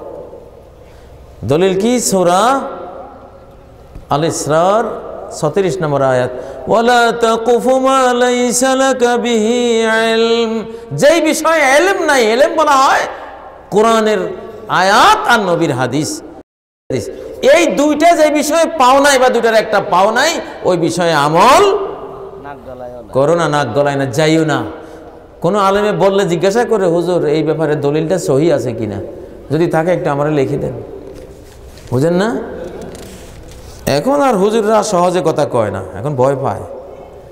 আগে কইতো এটা সুন্নত, ওইটা মুস্তাহাব, এটা এই সেই কইয়ে ফেলাইতো। এখন আর ওই যে কয় যে ভাই এখন খালি কইলে দলিল চায়, কি বিপদে পড়লাম। হুজুর ইসলামের তাবিজের বিধান কি? তাবিজের বিধান হলো, তাবিজ হলো শিরক। মানে আল্লাকা তামিমাতান ফাকাদ আশরাকা, যেই তাবিজ লটকাবে সে শিরিক করবে, সে মূর্তি পূজা করবে। সে একটা গণেশ লটকাইলো গলার মধ্যে, নারায়ণ লটকাইলো গলার মধ্যে, বুঝেন না? ইন্নাকা ইম্মিতা ওয়া হিয়া আলাইকা মা আফলাহাতা আবাদা। এই গণেশ লই যদি মরো জীবনে জান্নাত পাইতেন, এই তাবিজ লই যদি কবরে যাও তো জান্নাত শেষ। মাজারে তাগালই যদি মরো জান্নাত শেষ। আবার অনেকে জালের কড়ি, বুঝেন না, শামুক, তারপরে এই ধর্মজালের রশি, কত কিছু যে আছে জাহান্নামে যাওয়ার উপায় উপকরণ, বুঝেন না? এগুলি সব শিরিক, সব কি শিরিক। মান আল্লাকা শাইআন উকিলা ইলাইহি। আমাদের দেশের অনেক আলেম ওলামারা এগুলি করে, ভুল, ভুল, মারাত্মক ভুল, শিরক। এগুলি করবেন না, বরং পানির বোতল ঘরে রাখেন, হ্যাঁ, হাফ লিটারে পানির বোতল রাখেন। রুগী আছে, পানি পড়ে ওনারে দেন যে পানি পড়া খান, খাইয়ে যদি ভালো হয় আমারে 2 লাখ টাকা দিয়ে যাবেন। টাকা নেন, পানি পড়া দিয়ে টাকা খান, অসুবিধা কি? ডাক্তারে যদি হাজার হাজার টাকা, লাখ লাখ টাকা দিতে পারে। এক সাহাবী এক সাপে কাটা রুগীকে সূরা ফাতিহা 7 বার পরে ফু দিয়েছে, উনি লাভ দিয়ে উঠছে। 30টা আরাবিয়ান ছাগল দিয়েছে ওনারে। আরব দেশে 30টা ছাগল, একটার দাম যদি 20,000 টাকা ধরি, 30টার দাম কত? 6 লক্ষ টাকা। আবু সাইদ খুদরি সাহাবীর নাম, উনি 30টা ছাগল নিয়ে গেছেন। নবীজি শুনে কয় আমারও 1 ভাগ দাও, কারণ এইটার মতন হালাল আর নাই, কারণ কোরআন দিয়া লইছে। আল্লাহু আকবার, কোরআন দিয়া শেফা দিয়া চিকিৎসা করে এটা নিছে। এইটা আলেমরা হারাম খাবেন কেন? এমন আমল করবেন যে ফু দিলে রুগী ভালো হয়ে যায়, ভালো হলে সে আপনারা টাকা দিয়ে যাবে, চুক্তি করে নেবেন, সমস্যা নাই, যদি সেরকম আল্লাহওয়ালা হন, ঠিক না? তবে হারাম করেন না। পানি পড়া দেন, ঝাড় ফুঁক দেন। সাহাবীরা ঝাড় ফুঁক দিয়ে ওনারা ওই পয়সা নিয়েছেন, আপনি পানি পড়া দিয়ে নেন, তাবিজ দিয়ে নেবেন কেন? হারাম করে নেবেন কেন? কোরআনের তাবিজ দেওয়াও হারাম, কোরআনের তাবিজ দেওয়াও কি হারাম। কানু ইয়াকরাহুনা তামাইমা কুল্লাহা। সাহাবায়ে কেরাম সব ধরনের তাবিজকে হারাম মনে করতেন। মিনাল কোরআনে আও গায়রিল কোরআন, সেই কোরআন দিয়ে হোক, সেই গায়রে কোরআন দিয়ে হোক। কারণ কোরআন লটকাবার জন্য আসে নাই, কোরআন পড়ার জন্য আসছে। এ কোরআন, তুমি কোরআন পড়ো। ইয়াতলুনা কিতাব আল্লাহ, আল্লাহর কিতাব তেলাওয়াত করলে জিন পালাবে, শয়তান পালাবে, ঠিক না? রোগ ব্যাধি ভালো হয়ে যাবে। লটকাইলে কিচ্ছু হবে না। এখন বক্তার জন্য আদা খাওয়া জরুরি, গলার খুসখুসি কমে। এখন আদা যদি আমি লটকাইছি গলার মধ্যে, মুখে না দিয়ে খাইলাম না লটকাই ধুইলাম, আপনারাও কইবেন কি পাগল টাগল হয়েছে নাকি? লটকাই কি হইব? যেটা যা করা লাগে সেটাই করতে হবে, যেটা খেতে হবে খেতে হবে, যেটা পড়তে হবে এটা পড়তে হবে। ওটা পড়লে 10 নাকি, এক অক্ষরে 10 নাকি, লটকাইলে ভুয়া জিনিস। প্রিয় ভাইরা, আমার প্রশ্ন হলো, উনি একটা এখানে লম্বা একটা প্রশ্ন করছে, ক্লাসের প্রশ্ন, কামিলের ক্লাসের প্রশ্ন। দয়া করে এই প্রশ্ন যিনি করেছেন এটা আমার সাথে পার্সোনাল দেখা করবেন। এখানে পাবলিকলি আমি যদি MA ক্লাসের প্রশ্নের উত্তর দেওয়া শুরু করি তো পাবলিক কইব কি এটা আমরা তো কিছু বুঝলাম না, ঠিক না? জনাব, চেয়ারে বসে নামাজ পড়া জায়েজ কিনা? আল্লাহ নবী সাল্লাল্লাহু আলাইহি সাল্লাম কাঠের আসন, চেয়ার একটা কাঠের আসন, উটের পিঠে এরকম কাঠের আসন, পালকির মতো আসন বসানো থাকতো, নবীজি এগুলোর উপরে বসে নামাজ পড়তেন। কাঠের আসনের উপরে বসে নবীজি সারা জীবনে নামাজ পড়েছেন। ইউসাল্লি আলা রাহিলাতিহি হাইসুমা তাওয়াজ্জাহাত বিহি, সহিহ বুখারী সালাত অধ্যায়ের হাদিস, সহিহ হাদিস। আল্লাহ নবী তার রাহেলা, এই কাঠের চেয়ার বলেন, পালকি বলেন, কাঠের আসন বলেন, এইটার উপরে বসে বসে উটের পিঠে সালাত পড়তেন, বিতির পড়তেন, নফল পড়তেন, এগুলি সব পড়তেন। একদিন জীবনে ফরজও পড়েছেন এগুলির উপরে বসে। আল্লাহ নবী নিজে পড়ছেন, তা আপনি পড়লে কি হবে? বুঝেন না? চেয়ারে বসে সালাত পড়তে পারবেন, সমস্যা নাই। আল্লাহ নবীর ভুরি ভুরি হাদিস আছে এসব কাঠের আসনে বসে সালাত পড়ার ব্যাপারে। কিছু কিছু আলেমরা বাধা দেয়। আল্লাহ নবী বলছেন সল্লে কায়মান, দাঁড়িয়ে সালাত পড়ো। যদি দাঁড়িয়ে পড়তে না পারো ফাকায়দান, তাহলে বসে পড়ো। বসে মানে আপনি চৌকিতে বসেন, চেয়ারে বসেন, আপনি যেটার উপরে বসেন, বসাই তো হলো নাকি? সমাজের গণ্যমান্য লোকেরা যদি আমানত খেয়ানত করে তাহলে শাস্তি কি? অবশ্যই শাস্তি হবে। আমানত খেয়ানত করলে কিয়ামতের দিন ফুলসিরাতের উপরে আমানত দাঁড়াবে একদিকে, রক্তের বাঁধন দাঁড়াবে একদিকে। যারা আত্মীয়দের সাথে সম্পর্ক ছিন্ন করেছে, রক্তের বাঁধন তাদেরকে জাহান্নামে ফেলে দেবে। যারা আমানত খেয়ানত করেছে, আমানত তাদেরকে টেনে জাহান্নামে ফেলে দেবে। বুঝেন নাই? ভয়াবহ জিনিস। গম চুরি করলে হবে না, সরকারি গম যায় দাঁড়াইবে সেদিন ফুলসিরাতের কিনারে, কি অমুক সাপ তমুক সাপ, কই যাবেন? আমানত খেয়ানত করেছেন। আল্লাহ তাআলা আমাদের হেফাজত করুন। আমাদের দেশে মানুষ বিপদে পড়লে দুরুদে নারিয়া পড়ায়। এই দুরুদ কোনো কিতাব থেকে এসেছে? এটা নাই, আর ভুয়া। বিপদে পড়লে দোয়া ইউনুস নিজে পড়বেন, লা ইলাহা ইল্লা আনতা সুবহানাকা ইন্নী কুনতু মিনাজ জালিমিন। হে আল্লাহ, আপনি ছাড়া কোনো ইলাহ নেই, হ্যাঁ আপনার তাসবিহ পড়ছি, আমি জালিমদের অন্তর্ভুক্ত। নিজে পড়বে নাকি হুজুরানি পড়াইব? আরে আমারে কত খতম পড়াইছে হুজুররা, 1.25 লক্ষ বার খতম পড়তে পড়তে পড়তে এই পায়ের মধ্যে রস আসে যাইত। 1.25 লাখ বার খতমে দোয়া ইউনুস। আস্তা ভুয়া। ইউনুস আলাইহিস সালাম মাছের পেটে কোথায় মৌলবী পাইছিলেন এই 1 লাখ বার 1.25 লাখ বার পড়তে? হ্যাঁ, তিমি মাছের পেটে মৌলবী সাহেব গেছিল ওনার লাগে। উনি একা পড়েছেন, আল্লাহ ওনাকে নাজাত দিয়েছে। দাওয়াত আখি জিন্নুন মা দাআ বিহা মাকরুবুন কাত্তু ইল্লা ফাররাজাল্লাহু আনহু। তিরমিজির হাদিস, আল্লাহ নবী বলেন, আমার ভাই ইউনুসের দোয়া ইউনুস, যে কোনো বিপদগ্রস্ত ব্যক্তি নিজে যদি পড়ে আল্লাহ তার এই বিপদ থেকে বাঁচিয়ে দেবেন। সুবহানাল্লাহ। নিজে পড়লে ইন্নী কুনতু মিনাজ জালিমিন। আপনি গুনাহ করছেন, বিপদে পড়ছেন, আপনি বলছেন আল্লাহ আমি জালিম, আপনি মাফ করেন, ঠিক না? এখন জালিম শুয়ে রয়েছে ঘরে, আর হুজুর 100 জন আনি পড়াইতে আছে, হুজুররা সবাই কইতে আছে ইন্নী কুনতু মিনাজ জালিম। আমরা হুজুররা জালিম, আর তোরা হুজুররা জালিম হতে যাস কা? জালিম তো ঘরে শুয়ে না রয়েছে। ওই জালিমে যতক্ষণ নিজেরা জালিম না কইব কোনো মাপ নাই, ঠিক না? যে জালিম, জালিমরে দোয়া পড়তে হবে। আর এই যে দুরুতে নারিয়া, খতমে জালালি, খতমে ইউনুস সব ভুয়া। এক কোরআন খতম ছাড়া আর কোনো এইসব খতম নাই। আমার নাম রাবেয়া বেগম। আমার একটি প্রশ্ন, আমি কোরআনের তাফসীর সহকারে কোরআন অধ্যয়ন করি। সূরা মুদ্দাসিরের 30 নং আয়াত তেলাওয়াত করে তার ব্যাখ্যায় লেখা আছে জাহান্নামের দায়িত্বে 19 জন ফেরেশতা 19টি ফরজ কাজের তরক করার জন্য শাস্তি দিবেন। সে ফরজ কাজগুলি কি কি? কে কইল এটা 19টি ফরজ কাজ? ফরজ কাজ কতগুলি আছে? 19 ফরজ কাজের কোনো কথা ওই আয়াতে নেই। আলাইহা 19 সংখ্যক ফেরেশতা জাহান্নামের প্রহরায় তত্ত্বাবধানে নিয়োজিত আছেন। বস ওইটা সম্পর্ক শুধু জাহান্নামের প্রহরার সাথে, ওইটার সাথে 19 ফরজের কোনো সম্পর্ক নেই। এটা ভুল তাফসির। আপনি কোন তাফসির পড়েন? তাফসির ইবনে কাসির পড়বেন, তাফসির ফি জালালিল কোরআন পড়বেন, এইসব শুদ্ধ তাফসির পড়বেন। ভুল তাফসিরের মধ্যে অনেক উল্টাপাল্টা লেখা আছে। মানুষ মারা গেলে বড়ই পাতার গরম পানি দিয়ে গোসল দেওয়ার বিধান কি? এটা অতীত যুগে এটা এক্সেলু বেমাইন ও সিদরিন, নবী সাল্লাল্লাহু আলাইহি ওয়াসাল্লাম বলেছেন ওকে পানি আর বড়ই পাতা দিয়া গোসল দেওয়াও। বড়ই পাতা সাবান, বড়ই পাতা কি? সাবান জাতীয় জিনিস, খার জাতীয় জিনিস। এটা ডাইরেক্ট হাদিসের ভাষা। পানি আর বড়ই পাতা দিয়া গোসল করাও, এই জন্য বড়ই পাতা দেওয়া হয়। এটা সুন্নাহর মধ্যে আছে। এটা সাবানের কাজ করে। সালাতুত তাসবিহ 2 রাকাত করে নাকি 4 রাকাত করে? সালাতুত তাসবিহর বিষয়টি বিতর্কিত, অনেকে হাদিসটাকে সহি বলেন নাই। আর এটা অনেক কঠিন। অন্যান্য তাহাজ্জুদ পড়েন, সালাতুদ দোহা পড়েন, ভোরবেলা সালাতুল আউয়াবিন পড়েন, অনেক নফল নামাজ আছে, কিন্তু সালাতুত তাসবিহ এটা বিতর্কিত। না পড়লে কোনো সমস্যা নেই। আমি পড়ি না, বিতর্ক হওয়ার কারণে পড়ি না। বিভিন্ন প্রকাশনী থেকে শিক্ষা প্রতিষ্ঠান ডোনেশন নেওয়া বৈধ কি?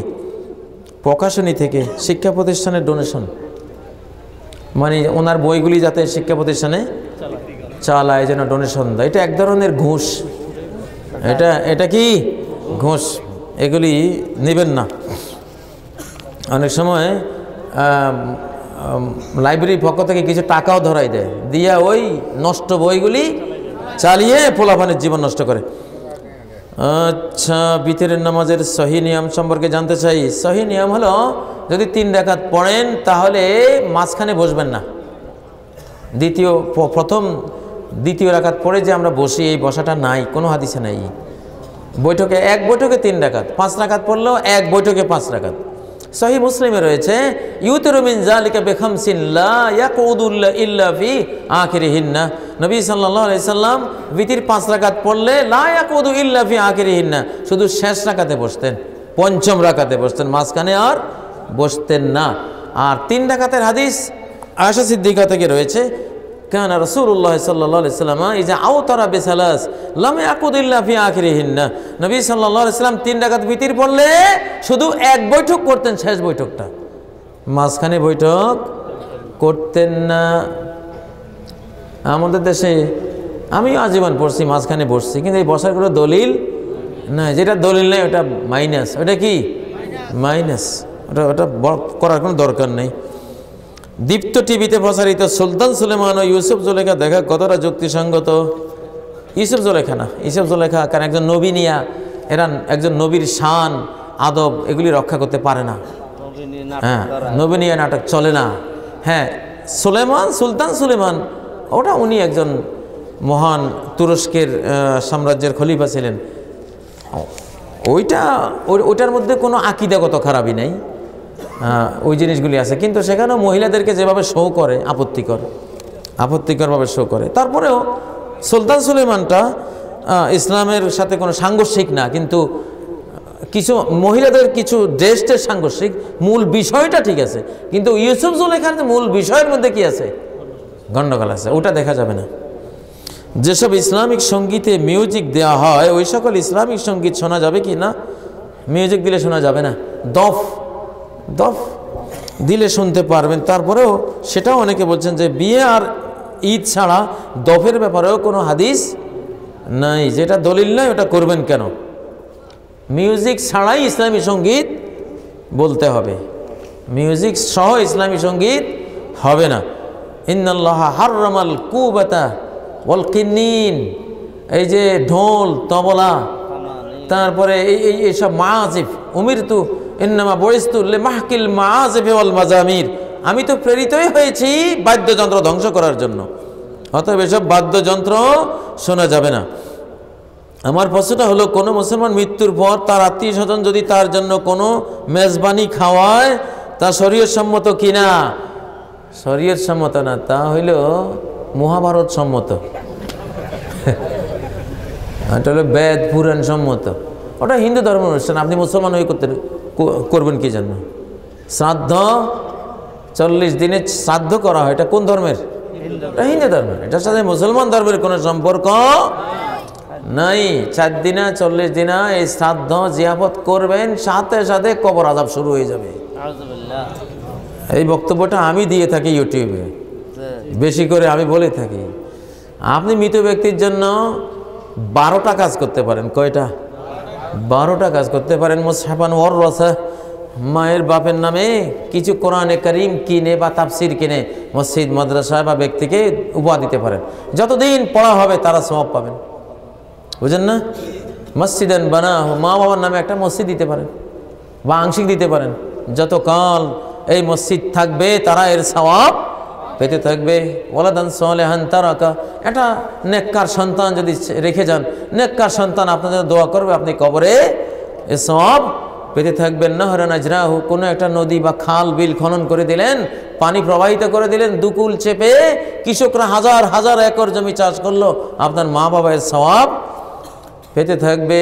বিরান হাফারাহা, একটা নলকূপ নাই, ডিপ টিউবওয়েল নাই, মানুষ পানি খাইতে পারে না, বাবার নামে মায়ের নামে একটা ডিপ টিউবওয়েল দিয়ে দিলেন, যত বিন্দু পানি এখানে উঠবে তত বিন্দু পানি এর সওয়াব মা বাবার আমলনামায় চলে যাবে। কত বিরাট। বাইতুল ইবনে সাবিল বানাহু, কোনো রাস্তায় যাত্রী ছাউনি নাই, বিশ্রামাগার নাই, একটা বিশ্রামাগার বানিয়ে দিলেন, একটা কুত্তাও যদি ঘুমায় এর সওয়াবও আপনার মা বাবা পেয়ে যাবে। সুবহানাল্লাহ। মানুষ ঘুমাইলে তো পাবেই, মানুষ বিশ্রাম নিলে তো পাবেই। এই কাজগুলি করা যাবে, যে কোনো সাদাকায়ে জারিয়া তাদের জন্য করা যাবে। একটা এতিমখানা করে দিলেন, একটা ফুরকানিয়া মাদ্রাসা করে দিলেন, যুগ যুগান্তরের সওয়াব যাইতে থাকবে। আর আবু দাউদের হাদিসে রয়েছে আরো 5টা, আসসালাতু আলাইহিমা, মা বাবার জন্য যেই কোনো দোয়া করলে সন্তানের দোয়া চলে যাবে, পৌঁছে যাবে। ওয়াল ইস্তিগফারু লাহুমা, মা বাবার জন্য ইস্তিগফার করলে আল্লাহ তাদের গুনাহ ক্ষমা করে, তাদেরকে জান্নাতবাসী করে দেবেন। 3 নম্বর, ইনফাজ আহাদিমা মিন বাদিহিমা, তারা যেই সব চুক্তি বা প্রতিশ্রুতি কোনো মসজিদ মাদ্রাসায় কোথাও করে গেছে কিন্তু বাস্তবায়ন করতে পারেন নাই, সেটা বাস্তবায়ন করলে ওর সওয়াব তারা পেয়ে যাবেন। ইকরামু সাদিকিহিমা, মা বাবার বন্ধু, মায়ের বান্ধবী আর বাবার বন্ধুদেরকে খাওয়াইলে, হাদিয়া দিলে, উপহার দিলে এর সওয়াব মায়ও পাবে বাবাও পাবে। তারপর সালাতুর রহিম ইল্লাতি লা তুসালু ইল্লা বিহিমা, মায়ের মামা গোষ্ঠী নানা গোষ্ঠীকে সেবা দিলে মা সওয়াব পাবেন, বাবা গোষ্ঠীকে সেবা দিলে এর সওয়াব বাবা পেয়ে যাবেন। এগুলি হলো করণীয়। আত্মীয় স্বজনের সাথে সম্পর্ক না রাখলে কি ধরনের পাপ হয়? মহা পাপ, কবিরা গুনাহ। সম্পর্ক ছিন্নকারী এক ব্যক্তি কোনো গ্রামে থাকলে সারা গ্রামের কারোই দোয়া কবুল হবে না। হ্যাঁ, ফিহিম কাতিউ রাহিমিন, যেই জান্নাতা কাতিউ রাহিমিন, কাতিউ রাহিম রক্তের বন্ধন ছিন্নকারী ব্যক্তি জান্নাতে যাবে না। বোনে হক নিচে দেখি আর বোনের দামাতে দেয় না, বাড়িতে ঢুকতে দেয় না, কাতিউ রাহিম, বুঝেন না? জান্নাত পাবেন না। রক্তের বাঁধন গিয়ে আল্লাহকে ধরবে। আল্লাহ বলবেন, মান ওয়াসালাকি ওয়াসালতুহু ওমান কাতাআকি বাতাতুহু, তোমার সাথে যে সম্পর্ক রাখবে আমিও তার সাথে সম্পর্ক রাখবো, তোমার সাথে যে সম্পর্ক ছিন্ন করবে আমিও তার সাথে সম্পর্ক ছিন্ন করব। কোনো ইসলামিক ইন্স্যুরেন্স কোম্পানিতে বীমা করার পর ওই কোম্পানি থেকে যে অতিরিক্ত টাকা দেওয়া হয় সেই টাকা কি হালাল হবে? বিতর্কিত। শরিয়া বোর্ডের সাথে আলাপ করবেন। তবে ইন্স্যুরেন্সের মধ্যে সমস্যা আছে। আপনি কোন ইন্স্যুরেন্সের কথা নির্দিষ্টভাবে বলেন না, এই জন্য বলতে পারলাম না। নামাজের মধ্যে ইমামের পিছনে মুক্তাদিদের সূরা ফাতিহা পড়া যাবে কি? যাওয়া উচিত, পড়া উচিত। সমস্ত হাদিস সূরা ফাতিহার পক্ষে, বুঝেন না? পড়া মুস্তাহাব, কেউ বলছেন ফরজ, কেউ বলছেন পড়া যাবে না। এই 3 কথার মধ্যে পড়ার পাঠটাই বেশি শক্তিশালী।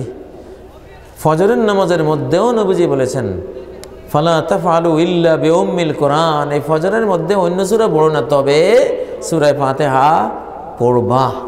জোরে কেরাতের মধ্যেও বলছে সূরা ফাতিহা, ইমাম যখন থামবে থামার মধ্যে মধ্যে তোমরা পড়ে নেবান। এটা পড়লে, কারণ সূরা ফাতিহার অপর নাম হলো সালাত, সূরাতুস সালাত, সালাতের সূরা। মেয়েদের ও ছেলেদের নামাজের মধ্যে পার্থক্য আছে কি? আমাদের দেশে তো বিশাল পার্থক্য, কিন্তু হাদিসের মধ্যে কোনো পার্থক্য পাওয়া যায় না। রুকু ছেলে মেয়েদের একরকম, সেজদা ছেলে মেয়েদের একরকম, বৈঠক ছেলে মেয়েদের একরকম। সাল্লু কামা রাআইতুমুনি উসাল্লি। কোন দলিলে মেয়েরা মাটির সাথে মিশে সেজদা করবে? দলিলটা কি? কেউ জানে না। জমি এটা আমি খাই, দলিল দাও। কয় দলিল তো নেই। এই জমি টিকবে? যে সেজদার দলিল নেই, সেজদা টিকবে? টিকবে না।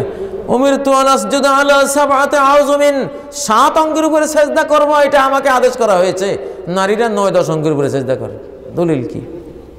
7 অঙ্গের উপরে করবা, বুঝেন না? লাআল্লাকা মিনাল্লাযিনা ইউসাল্লুনা আলা আওরাকিহিম ইয়ানি ইয়াসজুদু হুয়া লাসিকুন বিল আরদি। আব্দুল্লাহ ইবনে ওমর বলছেন, এই তুমি কি ওই খারজিদের অন্তর্ভুক্ত যারা মাটিতে মিশে সেজদা করে? এটা ইরাকের একদল খারেজি যারা হযরত আলীকে হত্যা করেছে, যারা ভালো ভালো মুসলমানদের খুন করতো, সন্ত্রাসী, এটা ওরাও এরকম সেজদা করতো। এই সেজদার কোনো দলিল নেই। এই জন্য নারী পুরুষের রুকু, সেজদা, বৈঠক কি একই রকম। ঈমানকে মজবুত করার জন্য কোন কোন আমল বেশি করতে হবে?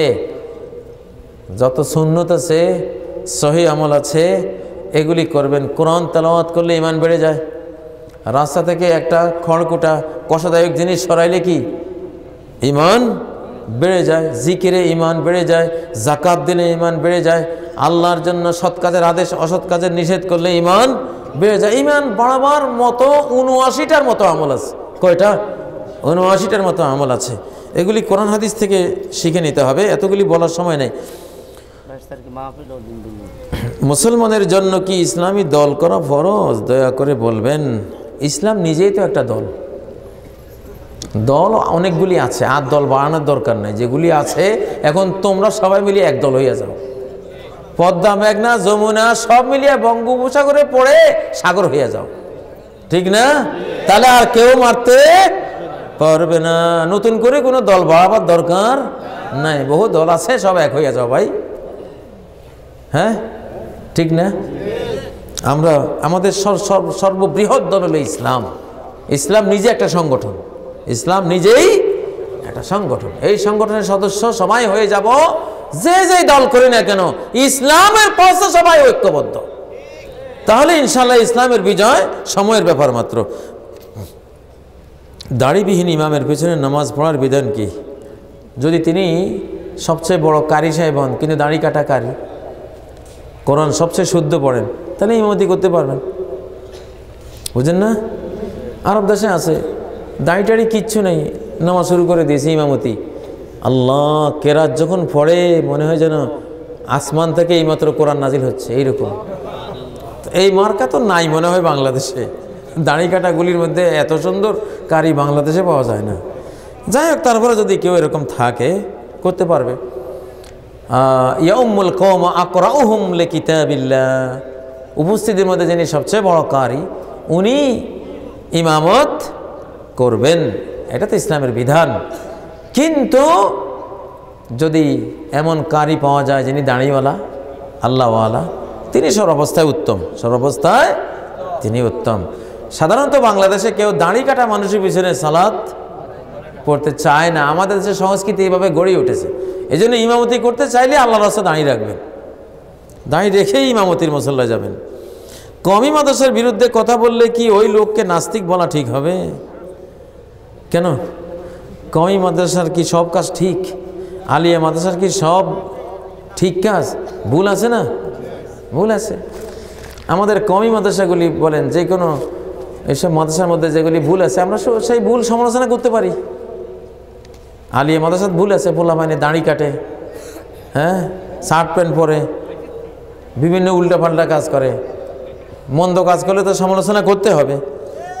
আবার কওমি মাদ্রাসাগুলিতে 16 বছর পরে একখান কথা বোঝে। কয়খান কথা? 16 বছর পরে একখান কথা বুঝি বাইর হয়। কি? কোরআন হাদিস বুঝা আমার কাজ না। এইটা ইমামরা বুঝছে, বড় বড় ওলিরা বুঝছে, আমি বুঝতাম না। আমি রহমতুল্লাহ আলাইহি ফরমায়া মুদ্দাজ্জাল্লাহুল আলী নে কাহা, আমি এগুলি নিয়ে থাকবো। বুঝেন না? কারণ কওমি মাদ্রাসা আমিও পড়ছি, দলিল ঘাটলে কয় গোস্তাক বেয়াদব। এই যুগ শেষ। কওমি ছাত্ররা বাবারা তোমরা যারা আছো দলিল ছাড়া কোনো জিনিস মানবা না, ঠিক না? 16 বছর পরে যদি এইটা বুঝে বের হও যে কোরআনের তর্জমা পড়া হারাম, কোরআন বুঝার দরকার নাই, 16 বছর পরে এইটারই বুঝলা, হ্যাঁ? এটার জন্য এত কষ্ট? কোরআন অবশ্য কোরআন বুঝার জন্যই তো মাদ্রাসা নাকি? সে কোরআনে বুঝলা না তো কি বুঝলা? কত আফসোস লাগে। দাওরা পাস, টাইটেল পাস, সূরা কাউসারের তর্জমা জিজ্ঞাসা করি, পারে না, পারে না, কারণ এই চেতনাই তৈরি হয়নি। আমি কওমি মাদ্রাসার দুর্নাম করি না, কারণ বাংলাদেশে কওমি মাদ্রাসাগুলি ইসলামের বিরাট সহায়ক এবং ইসলাম টিকে আছে তো এসব মাদ্রাসার কারণে। কিন্তু দুই একটা পয়েন্ট ভুল থাকলে এই ভুলটা ধরা কি দোষ না এটা ভুল ধরাটা রহমত? রহমত, এটা ধরতে হবে। বেগম রোকেয়া তার সাহিত্যকর্মে আফসোস করেছেন যে এই দেশের মৌলভী সাহেবগণ বলেন কোরআন বুঝা নাকি গুনাহ। কি আশ্চর্য কথা! রোকেয়া লিখতেছেন যে মাতা ভগ্নীদেরকে ভোরের মক্তবে তোতা পাখির মতো কোরআন শিক্ষা দেওয়া হয়, কতই না ভালো হতো যদি অর্থসহ কোরআন শিক্ষা দেওয়া হতো। রোকেয়ার এই কথাটা যেদিন আমি পড়েছি সেদিন আমি নিয়ত করেছি যে বেগম রোকেয়া তোমার নামে একটা মাদ্রাসা করব। আলহামদুলিল্লাহ আমি এই মাদ্রাসা করেছি। এখন সেই মাদ্রাসার 400-450 ছাত্রী, বেগম রোকেয়ার বাড়ির পাশে বেগম রোকেয়া ইন্টারন্যাশনাল গার্লস মাদ্রাসা। শুধু তার সাহিত্যের এই কথাটা যেদিন পড়ছি ওই দিন নিয়ত করেছি তোমার নামে একটা মাদ্রাসা করব, সেই মাদ্রাসায় অর্থসহ মাতা ভগ্নীদেরকে কোরআন শেখাবো ইনশাআল্লাহ। এটা হয়েছে। দেখেন রোকেয়ারে আল্লাহ এই সম্মান দিয়েছে, এমনি দেয়নি। আলেমরা বুঝে না যে কোরআন বুঝতে হবে, আর রোকেয়া সে কবে কত বছর আগে সে বুঝছে যে কোরআন এটা বুঝে পড়ার জিনিস। একটা হিন্দু গিরিশচন্দ্র যে 3 জন প্রথম তর্জমা করছে, 3 জনের 3 নম্বর উনি পর্যন্ত বুঝছে যে এই মুসলিম জাতিটা যদি কোরআনটা বুঝতো তাহলে এই মুসলমানগুলি সমাজের এই সমস্যা হইতো না, এরা অনেক উন্নত হইতে পারতো। একটা হিন্দু পর্যন্ত বুঝছে, আর সে বুঝছে যদি আমরা আলেমরা না বুঝি এই দুঃখ রাখি কোথায় বলেন?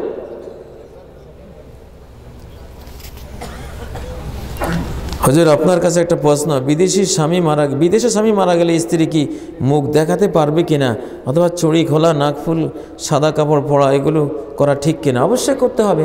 বিদেশে মারা গেলেও এটার অভ্যাস নেবে আনফুসিহিন্না আরবাআতা আশহুরিন ওয়া আশরা, 4 মাস 10 দিন ইদ্যত পালন করবে, কোনো অলংকার ইউজ করবে না, কোনো রং চঙওয়ালা ড্রেস পরবে না, স্বাভাবিক রঙের ড্রেস পরবে, বাইরে যাবে না, লা ইয়াখরুজনা, ইদ্যত পালন করা অবস্থায় ঘরের বাইরে বিনা প্রয়োজনে যাবে না।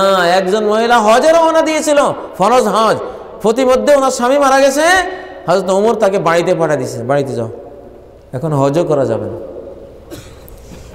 হজ করতে গেলে ফরজ ইদ্যত এটা লঙ্ঘন হবে, বাড়িতে যাও, ইদ্যত পালন করো, পরে হজ করবা। এটা অনেক বড় শক্ত ফরজ, কিন্তু সমাজে এখন নাই। স্বামী মরে গেলে মহিলারা জানেই না যে তার কি করণীয়, বুঝেন না? বিদেশে কোনো লোক মারা যাইলে তাকে তো সাথে সাথে দাফন করা হয় না, 2 থেকে 3 মাস পর দাফন করা হয়, তাহলে তার সওয়াল জবাব কখন করা হবে?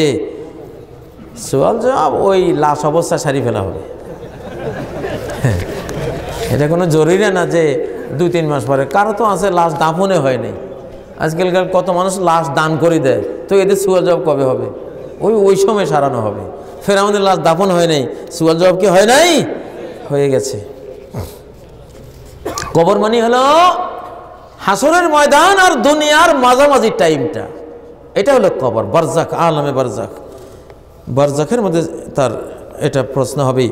নিসফে সাক জামা পরা সুন্নত, কিন্তু আমাদের দেশে হুজুরগঞ্জ সুন্নতের উপর আমল না করে টাকনু পর্যন্ত জায়েজের উপর আমল করে, এতে কি সুন্নত আদায় হবে? জায়েজটা আদায় হচ্ছে, তবে আরও একটু উপরে ওটা ভালো। জায়েজটা আদায় করলেও চলবে, কিন্তু নিসফে সাক হলে আরও উত্তম, কোনো সন্দেহ নেই। কোরআনের আয়াতকে জামা ওয়াহিদ করা জায়েজ কিনা? হুজুরগণ বলেন জায়েজ। বুঝি নাই প্রশ্নটা। জামা ওয়াহিদ করা জায়েজ কিনা? জামা ওয়াহিদ মানে এটা কি? কোরআনের আয়াতকে আমরা হস্তক্ষেপ করবো কেমন? কোনো সুযোগ নেই। ইমাম মাহদী হযরত ঈসা আলাইহিস সালাম সম্পর্কে জানতে চাই। ইমাম মাহদী ইউসলিহুল্লাহু ফি লাইলাতিন ওয়াহিদা, উনি একজন নর্মাল পাবলিক জেনারেল শিক্ষিত টাইপের মানুষ থাকবেন। এক রাতে আল্লাহ ওনাকে ইমাম মাহদী বানিয়ে দিবেন, এক রাতে। ইউসলিহুল্লাহু ফি লাইলাতিন ওয়াহিদা, এক রাতে গোটা বিশ্ব কেমনে দখল করতে হবে, কেমনে কোরআন দিয়ে শাসন করতে হবে, টোটাল সফটওয়্যার আল্লাহ তার অন্তরে ব্রেন ডাউনলোড করে দিয়ে দিবেন। আগের দিনের মাহাদি একরকম, পরের দিন ভোরে সেই মাহাদি টোটাল ভিন্ন মানুষ। আল্লাহু আকবার। এই আধুনিক বিশ্বকে কিভাবে কি করতে হবে আল্লাহ তাআলা এক রাতে তাকে ওইটা তারবিয়ত শিক্ষা দিয়ে দিবেন এবং সারা বিশ্বে উনি ইসলাম কায়েম করবেন। সারা বিশ্বে এই অঞ্চলের রাজা বাদশাদেরকে অ্যারেস্ট করে নিয়ে যাবেন। আমাদের এই অঞ্চলের এই উপমহাদেশের সব রাজা বাদশাদেরকে ইয়াতুনা বিসসালাসিলি ওয়াল আগলাল, হাতের মধ্যে হাত কড়া, গলার মধ্যে জিনজির, পায়ের মধ্যে শিকল বাঁধি নিয়ে চলে যাবে ইমাম মাহদী এসে। বুঝে না, যারা আল্লাহকে মানবে না এই দশা হবে। আর ঈসা আলাইহিস সালাম তো 33 বছর বয়স নিয়ে আসমানে অপেক্ষায় আছেন, খালি কখন নামবে। উনি দাজ্জাল আসলে নামবে, উনি হলেন দাজ্জালের জন্য রেডি। দাজ্জাল আসবে অলি আল্লাহ আর কি, দাজ্জাল তো একজন অলি আল্লাহ টাইপের হয়ে আসবে। উনি একবারে পীর আনি পীর দস্তগীর হয়ে আসবে। একবার কইবে আমি নবী, আবার কইবে আমি তো আল্লাহর অলি, আবার কইবে আমি আল্লাহ নিজেই। এরকম ধর্মীয় ভাব নিয়ে আসবে। আদম থেকে কিয়ামত পর্যন্ত সবচেয়ে বড় ফিতনা হলো দাজ্জাল। নবীজি বলছেন মহিলাগুলি নিয়ে বেশি বিপদে পড়বা। মহিলাগুলিরে খাটের চৌকির ঠ্যাঙের লগে বাঁধি রাখতে হবে, নাহলে দাইজেই ভোগা দাজ্জালের পিছনে। বুঝেন না, মহিলারা যারা ল্যাংটা ফকির দেখলে ছুটে যেভাবে, আর দাজ্জালের মতো সূর্য আটক করে ফেলছে, তার নির্দেশে বৃষ্টি হয়, তার হুকুমে ফসল হয়, তার হুকুমে গাভিয়ে দুধ দেয়, তার কাছে জান্নাত, তার কাছে জাহান্নাম, এই টাইপের কোনো পীর আসলে মহিলা একটা থাকবনি বাংলাদেশে ইল্লা মাশাআল্লাহ সহি আকীদার গুলি ছাড়া, সব পিছনে ছুটবো, ছুটতো না? তো দাজ্জালটা এই টাইপের অবস্থা নিয়ে আসবে। তো ঈসা আলাইহিস সালাম আসবেন তাকে মারার জন্য। ইসরায়েলে ওনাকে দাজ্জালকে ঈসা আলাইহিস সালাম হত্যা করবেন বল্লম দিয়া। ঈসা আলাইহিস সালামের নিঃশ্বাস ততদূর যাবে যতদূর ওনার দৃষ্টি যাবে, আর ওই নিঃশ্বাস যে বেঈমানের গায়ে লাগবে ইয়াজুবু কামা ইয়াজুবুল মিলহু, লবণের মতো গলে যাবে। 45 থেকে 50 বছর ইয়ামলিক 50 বছর গোটা বিশ্বকে কোরআন দিয়ে শাসন করবেন ঈসা আলাইহিস সালাম। ঈসা আলাইহিস সালাম নবিয়্যুন ও সাহাবী। ঈসা আলাইহিস সালাম নবীও সাহাবীও। তিনি শেষ জামানায় আসবেন সাহাবী হয়ে। কি হয়ে? প্রশ্ন করতে পারেন সাহাবী হলো কবে? আবার সাহাবী হয়েছেন মেরাজের রাতে। কবে? হ্যাঁ, আল্লামা যাহাবী রাহিমাহুল্লাহ তার কিতাবে উল্লেখ করেছেন যে ঈসা ইবনে মারইয়াম নবিয়্যুন ও সাহাবী। তিনি আল্লাহ নবীকে মেরাজের রাত্রে দেখেছেন আকাশে, ওই দেখার কারণে তিনি সাহাবীর মর্যাদা প্রাপ্ত হয়েছেন। শেষ জামানায় সাহাবী হয়ে আসবেন, নবী হয়ে আসবেন না। মোবাইলে কি তালাকের সিস্টেম আছে কি? মোবাইলে যদি ডাকাতি করা যায়, খুন খারাপি করা যায়, তালাকি করা যাবে না? তালাক হবে না কেন? আজকাল দুনিয়াটা চলছে মোবাইলে, তালাক চলতো না? সবই চলবে, বুঝলেন না? তালাকের মাসলাগুলি লিখিত আকারে আলেমদের থেকে ফতোয়া নেবেন। এত প্রশ্নের উত্তর কি দেওয়া যায় ভাই? প্রশ্ন খালি শেষই হয় না, খালি বরকতে হইতেছে। আল্লাহ, আমাদের সামনে যখন অনেকগুলো ইসলামী দল উপস্থিত হয়, তার মধ্যে সঠিক ইসলামী দল কোনটি সেটা কিভাবে বুঝতে পারবো? দয়া করে উত্তরটা বলবেন। একটা ইসলামী দলের সবগুলি হক এটা নাও হইতে পারে, এই জন্য যেই দলের মধ্যে যেইটা হক আছে ওইটার সাথে সহযোগিতা করব, আর যেটা না হক ওইটাতে সহযোগিতা করব না, এইভাবে নেব। বুঝেন না? কারো কাছে 80% হক আছে, কারো কাছে 70, কারো কাছে 60, এরকম আছে না? যার মধ্যে হকের পরিমাণটা বেশি তাকে সাহায্য বেশি করতে হবে। এইভাবে আমরা এগোবো ইনশাআল্লাহ। নামাজের মুসল্লায় পবিত্র কাবা ছবি আছে, এই ছবি পায়ের নিচে পড়লে গুনাহ হবে কিনা? এটা কাবা তাজিমের সাথে সংশ্লিষ্ট বিষয়। অনেক সময় পায়ে পদদলিত করলে মনের মধ্যে একটা অসম্মান বোধ আসতে পারে। এটার ব্যাপারে নির্দেশনা নাই, তবে এরকম ছবি আসলে না দেওয়াই উত্তম। কিন্তু এগুলি মুসল্লা বানায় অমুসলিমরা, চীনারা বেশি বানায়। ওরা তো মনে করে যে কাবার ছবি দিলে এটা বিরাট কিছু হবে। এই ছবিওয়ালা মুসল্লা না কিনাই ভালো। আর এটা কেনার পরে কাবা শরীফকে পায়ের নিচে না দেওয়াই উত্তম। অনুভূতির মধ্যে যদি কোনো রকমের অপমান বোধ আসে তাহলে ক্ষতি হবে। রোগের কারণে গাছের ডালপাতা শরীরের যে কোনো জায়গায় বেঁধে রাখা যাবে কি? সেটা ডালপাতা দিয়ে কি উপকার হয়? কোনো ডাক্তারি শাস্ত্র বলে? যদি বলে, মেডিকেল সায়েন্স যদি বলে হ্যাঁ এই ওষুধের মধ্যে এই গুণটা আছে যে গায়ে টাচ করলেই উপকার হবে, তাহলে আমল করবেন। না হলে না, না হলে আবার তাবিজের দিকে চলে যেতে পারে। হানাফি মাযহাবের ফিকহ নির্ভর কিতাব ইলা ওয়াস সুনান কেমন কিতাব? যা 22 খণ্ড, খুবই ভালো কিতাব। ইলা ওয়াস সুনান ভালো কিতাব। অধিকাংশ মাসালায় সুন্নাহর পক্ষে এই কিতাবে কথা বলা হয়েছে, চেষ্টা করা হয়েছে দলিল ভিত্তিক দেওয়ার জন্য। তারপরে যদি কোনো কিছু দলিলে দুর্বল থাকে সেটা আমরা নেব না। স্বামী মারা যাওয়ার পর কোনো স্ত্রী তার পিতার বাড়ির সাদা কাপড় পরে, এটা কি জায়েজ? পিতার বাড়ির সাদা কাপড়, সাদা কাপড় হলে হলো, এবার পিতার বাড়ির হোক আর স্বামীর বাড়ির হোক বা অন্য কেউ গিফট দেওয়া হোক, যেটাই হোক না কেন কাপড়টা সাদা হলেই হবে, বুঝেন না? এটা পিতার বাড়ির না স্বামীর বাড়ির, এটা দেখার কোনো বিষয় না। মহিলাদের তালিম করা জায়েজ কিনা? তালিম না করলে মহিলারা তারা সালাত পড়বে কেমনে? তারা আল্লাহকে মানবে কেমনে? তালিম তো করতে হবে, তালিম তো ফরজ। তবে সেটা হিজাব রক্ষা করে, পর্দাফসিতে রক্ষা করে তারপরে করবে। বিয়ের আগেও পরে পালকি সাজ নামক লেনদেন কি রকম? মৃত্যুর পরে খাওয়ানি, এটা কেমন পালকি সাজ মানি? জি, কনের সাথে বাবার বাড়ি থেকে দেয়, এটা ঠিক আছে, এটা জাহিজ। নবী সাল্লাল্লাহু আলাইহি ওয়াসাল্লাম ফাতেমাকে খাট, বালিশ ইত্যাদি অনেক কিছু দিয়েছেন, এটা চলে, এগুলি সমস্যা না। এগুলি চাওয়া ছাড়াই বাবারা কন্যাদের প্রতি তাদের ভালোবাসার একটা প্রতীক হিসাবে দান করে, এটা ঠিক আছে। আরবিতে জাহিজ বলে এটাকে। মৃত্যুর পরে খাওয়ানি যে হারে সমাজে বেড়ে চলেছে, এটা বাধ্যতামূলক কিনা?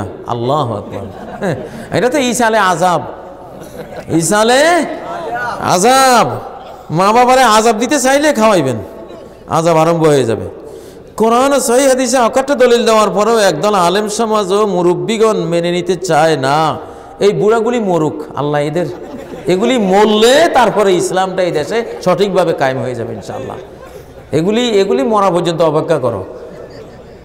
এই বুড়াগুলি মরা উচিত, যেগুলি কোনো হক মাসালা নিতে চায় না। এই বুড়ারাই আল্লাহ নবীরও জ্বালাইছে, বুঝেন না? ইনশাআল্লাহ এদের পরে এই যে যুবক শ্রেণী একবারে তরতাজা ইসলামের উপর চলে আসবে, তখন গোটা বিশ্বে ইসলাম বিজয় হয়ে যাবে ইনশাআল্লাহ। হ্যাঁ, বুড়োদের মধ্যে যারা আবার সঠিক মাসলা মেনে নেবে তারা অনেক সওয়াব পাবে। কারণ বুড়াকালে কিছু পরিবর্তন করা বহুত কষ্টের।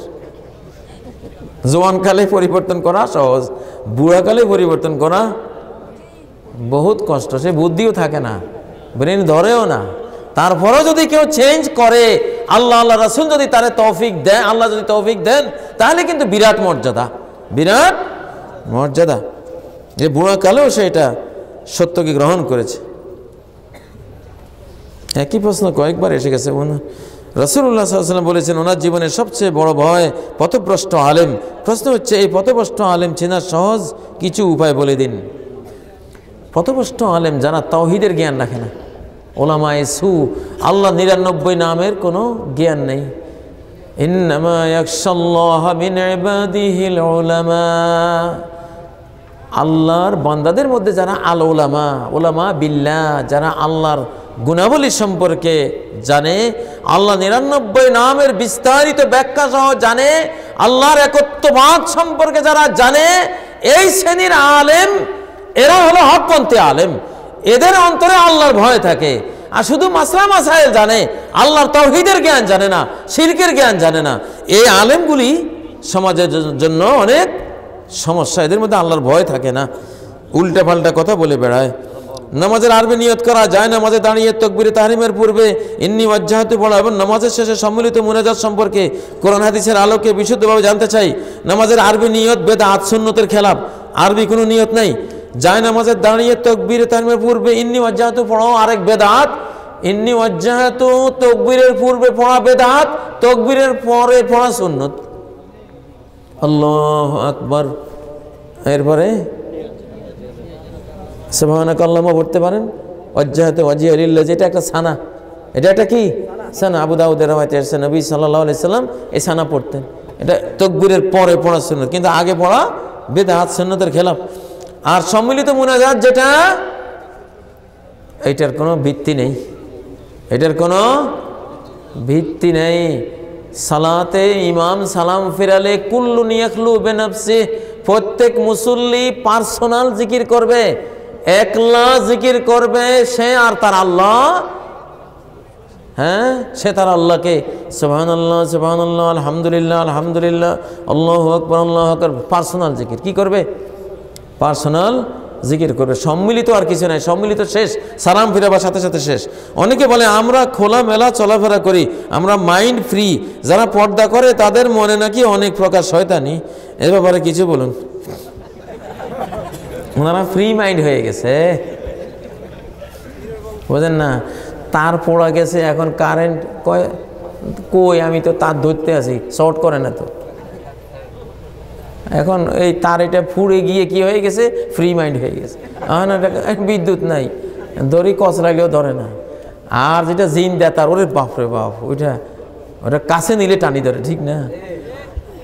তো যারা আল্লাহওয়ালা, আলিম ওলামা, সচ্চরিত্র, এরা হলো কি এখনো খাঁটি তার, এরা পড়া যায় নাই।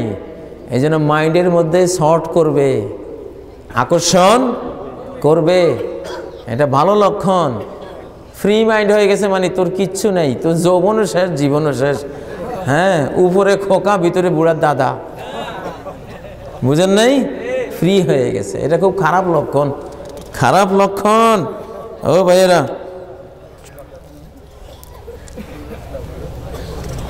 আমাদের মসজিদগুলোতে দেখা যায় জামাতে সালাত আদায় করার সময় জনসাধারণ অনেক ফাঁক রেখে দাঁড়ায়। এই ব্যাপারে ইমামদেরও কোনো সতর্কতা নাই। কোরআন সুন্নাহর আলোকে বিষয়টি বুঝিয়ে বলেন। ফাঁক রাখা নিষেধ। মুসল্লির পায়ে পায়ে, কাঁধে কাঁধে, হাঁটুতে হাঁটুতে মিলিয়ে এলজাকুল কদমে বিল কদমি ওয়াল কাবে বিল কাবে ওয়াল মানকিবে বিল মানকিব, সহিহ বুখারীতে অধ্যায় আছে।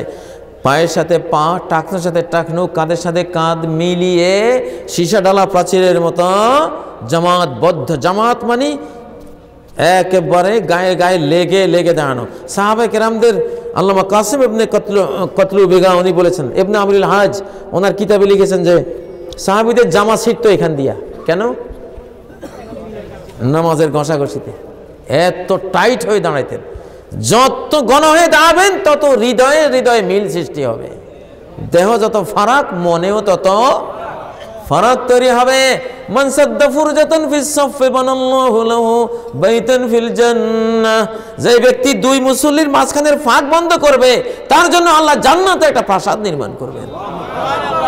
ছোট বিষয় না। অনেকে কয় ইস এই জোয়ান, আমি বুড়ো, আমার পায়ের লগে পা লাগাইছে, বেয়াদবি করছে। আপনি কি মসজিদে মাবুদ হইয়া আইছেন নাকি? হ্যাঁ, আপনার আবার কিসের আদব বেয়াদবি? আদব বেয়াদবি হলো রসুলের সাথে, আল্লাহর সাথে, ঠিক না? এখানে ফাঁক হয়ে দাঁড়ানো বেয়াদবি, সুন্নতের সাথে বেয়াদবি, নবীর হাদিসের সাথে কি বেয়াদবি। এখানে আপনার আর আমার কোনো আদব বেয়াদবি নাই, এখানে আল্লাহর সাথে বেয়াদবি হয় কিনা ওটা দেখতে হবে।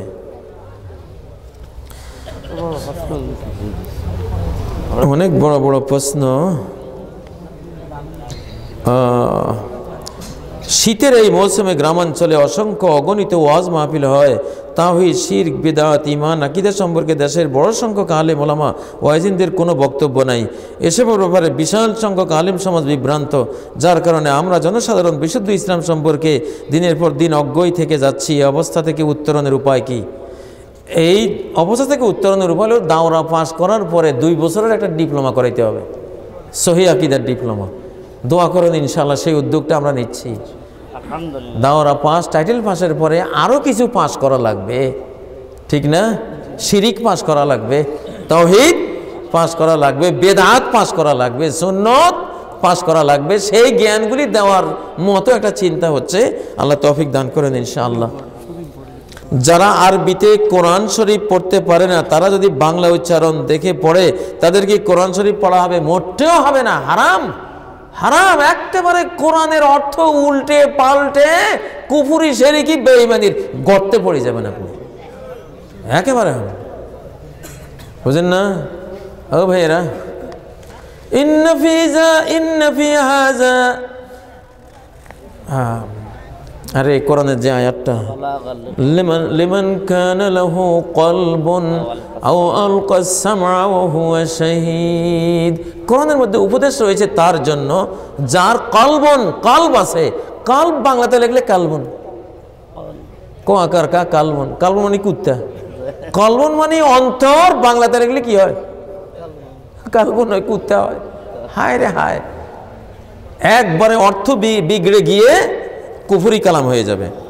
প্রিয় ভাইয়েরা, এই জন্য কোরআনকে আরবি ওস্তাদের কাছে পড়ে শুদ্ধভাবে কেরাত শিখতে হবে, এছাড়া কোনো উপায় নেই। প্রশ্নের উত্তর আর দেব না, এখানেই শেষ। আল্লাহ তাআলা আজকের এই মাহফিলকে কবুল করুন। সুবহানাকাল্লাহুম্মা ওয়া বিহামদিক, আশহাদু আল্লা ইলাহা ইল্লা আনত, আস্তাগফিরুকা ওয়া আতুবু ইলাইক।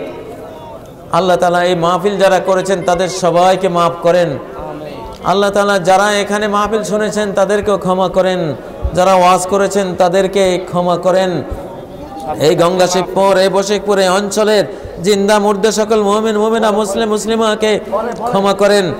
যে ভাইয়েরা এই মাহফিলের আয়োজন করেছেন আল্লাহ তাদেরকে সুন্দর তৌফিক দান করেন, ক্ষমা করেন, আমাদের সবাইকে জান্নাত নসিব করেন। আগামী 22 তারিখ কোথায় মাহফিল? আচ্ছা, তো কাফারাতুল মজলিস দোয়াটি করে শেষ করছি। সুবহানাকাল্লাহুম্মা ওয়া বিহামদিক, আশহাদু আল্লা ইলাহা ইল্লা আনত, আস্তাগফিরুকা ওয়া আতুবু ইলাইক। আসসালামু আলাইকুম ওয়া রাহমাতুল্লাহি ওয়া বারাকাতুহু।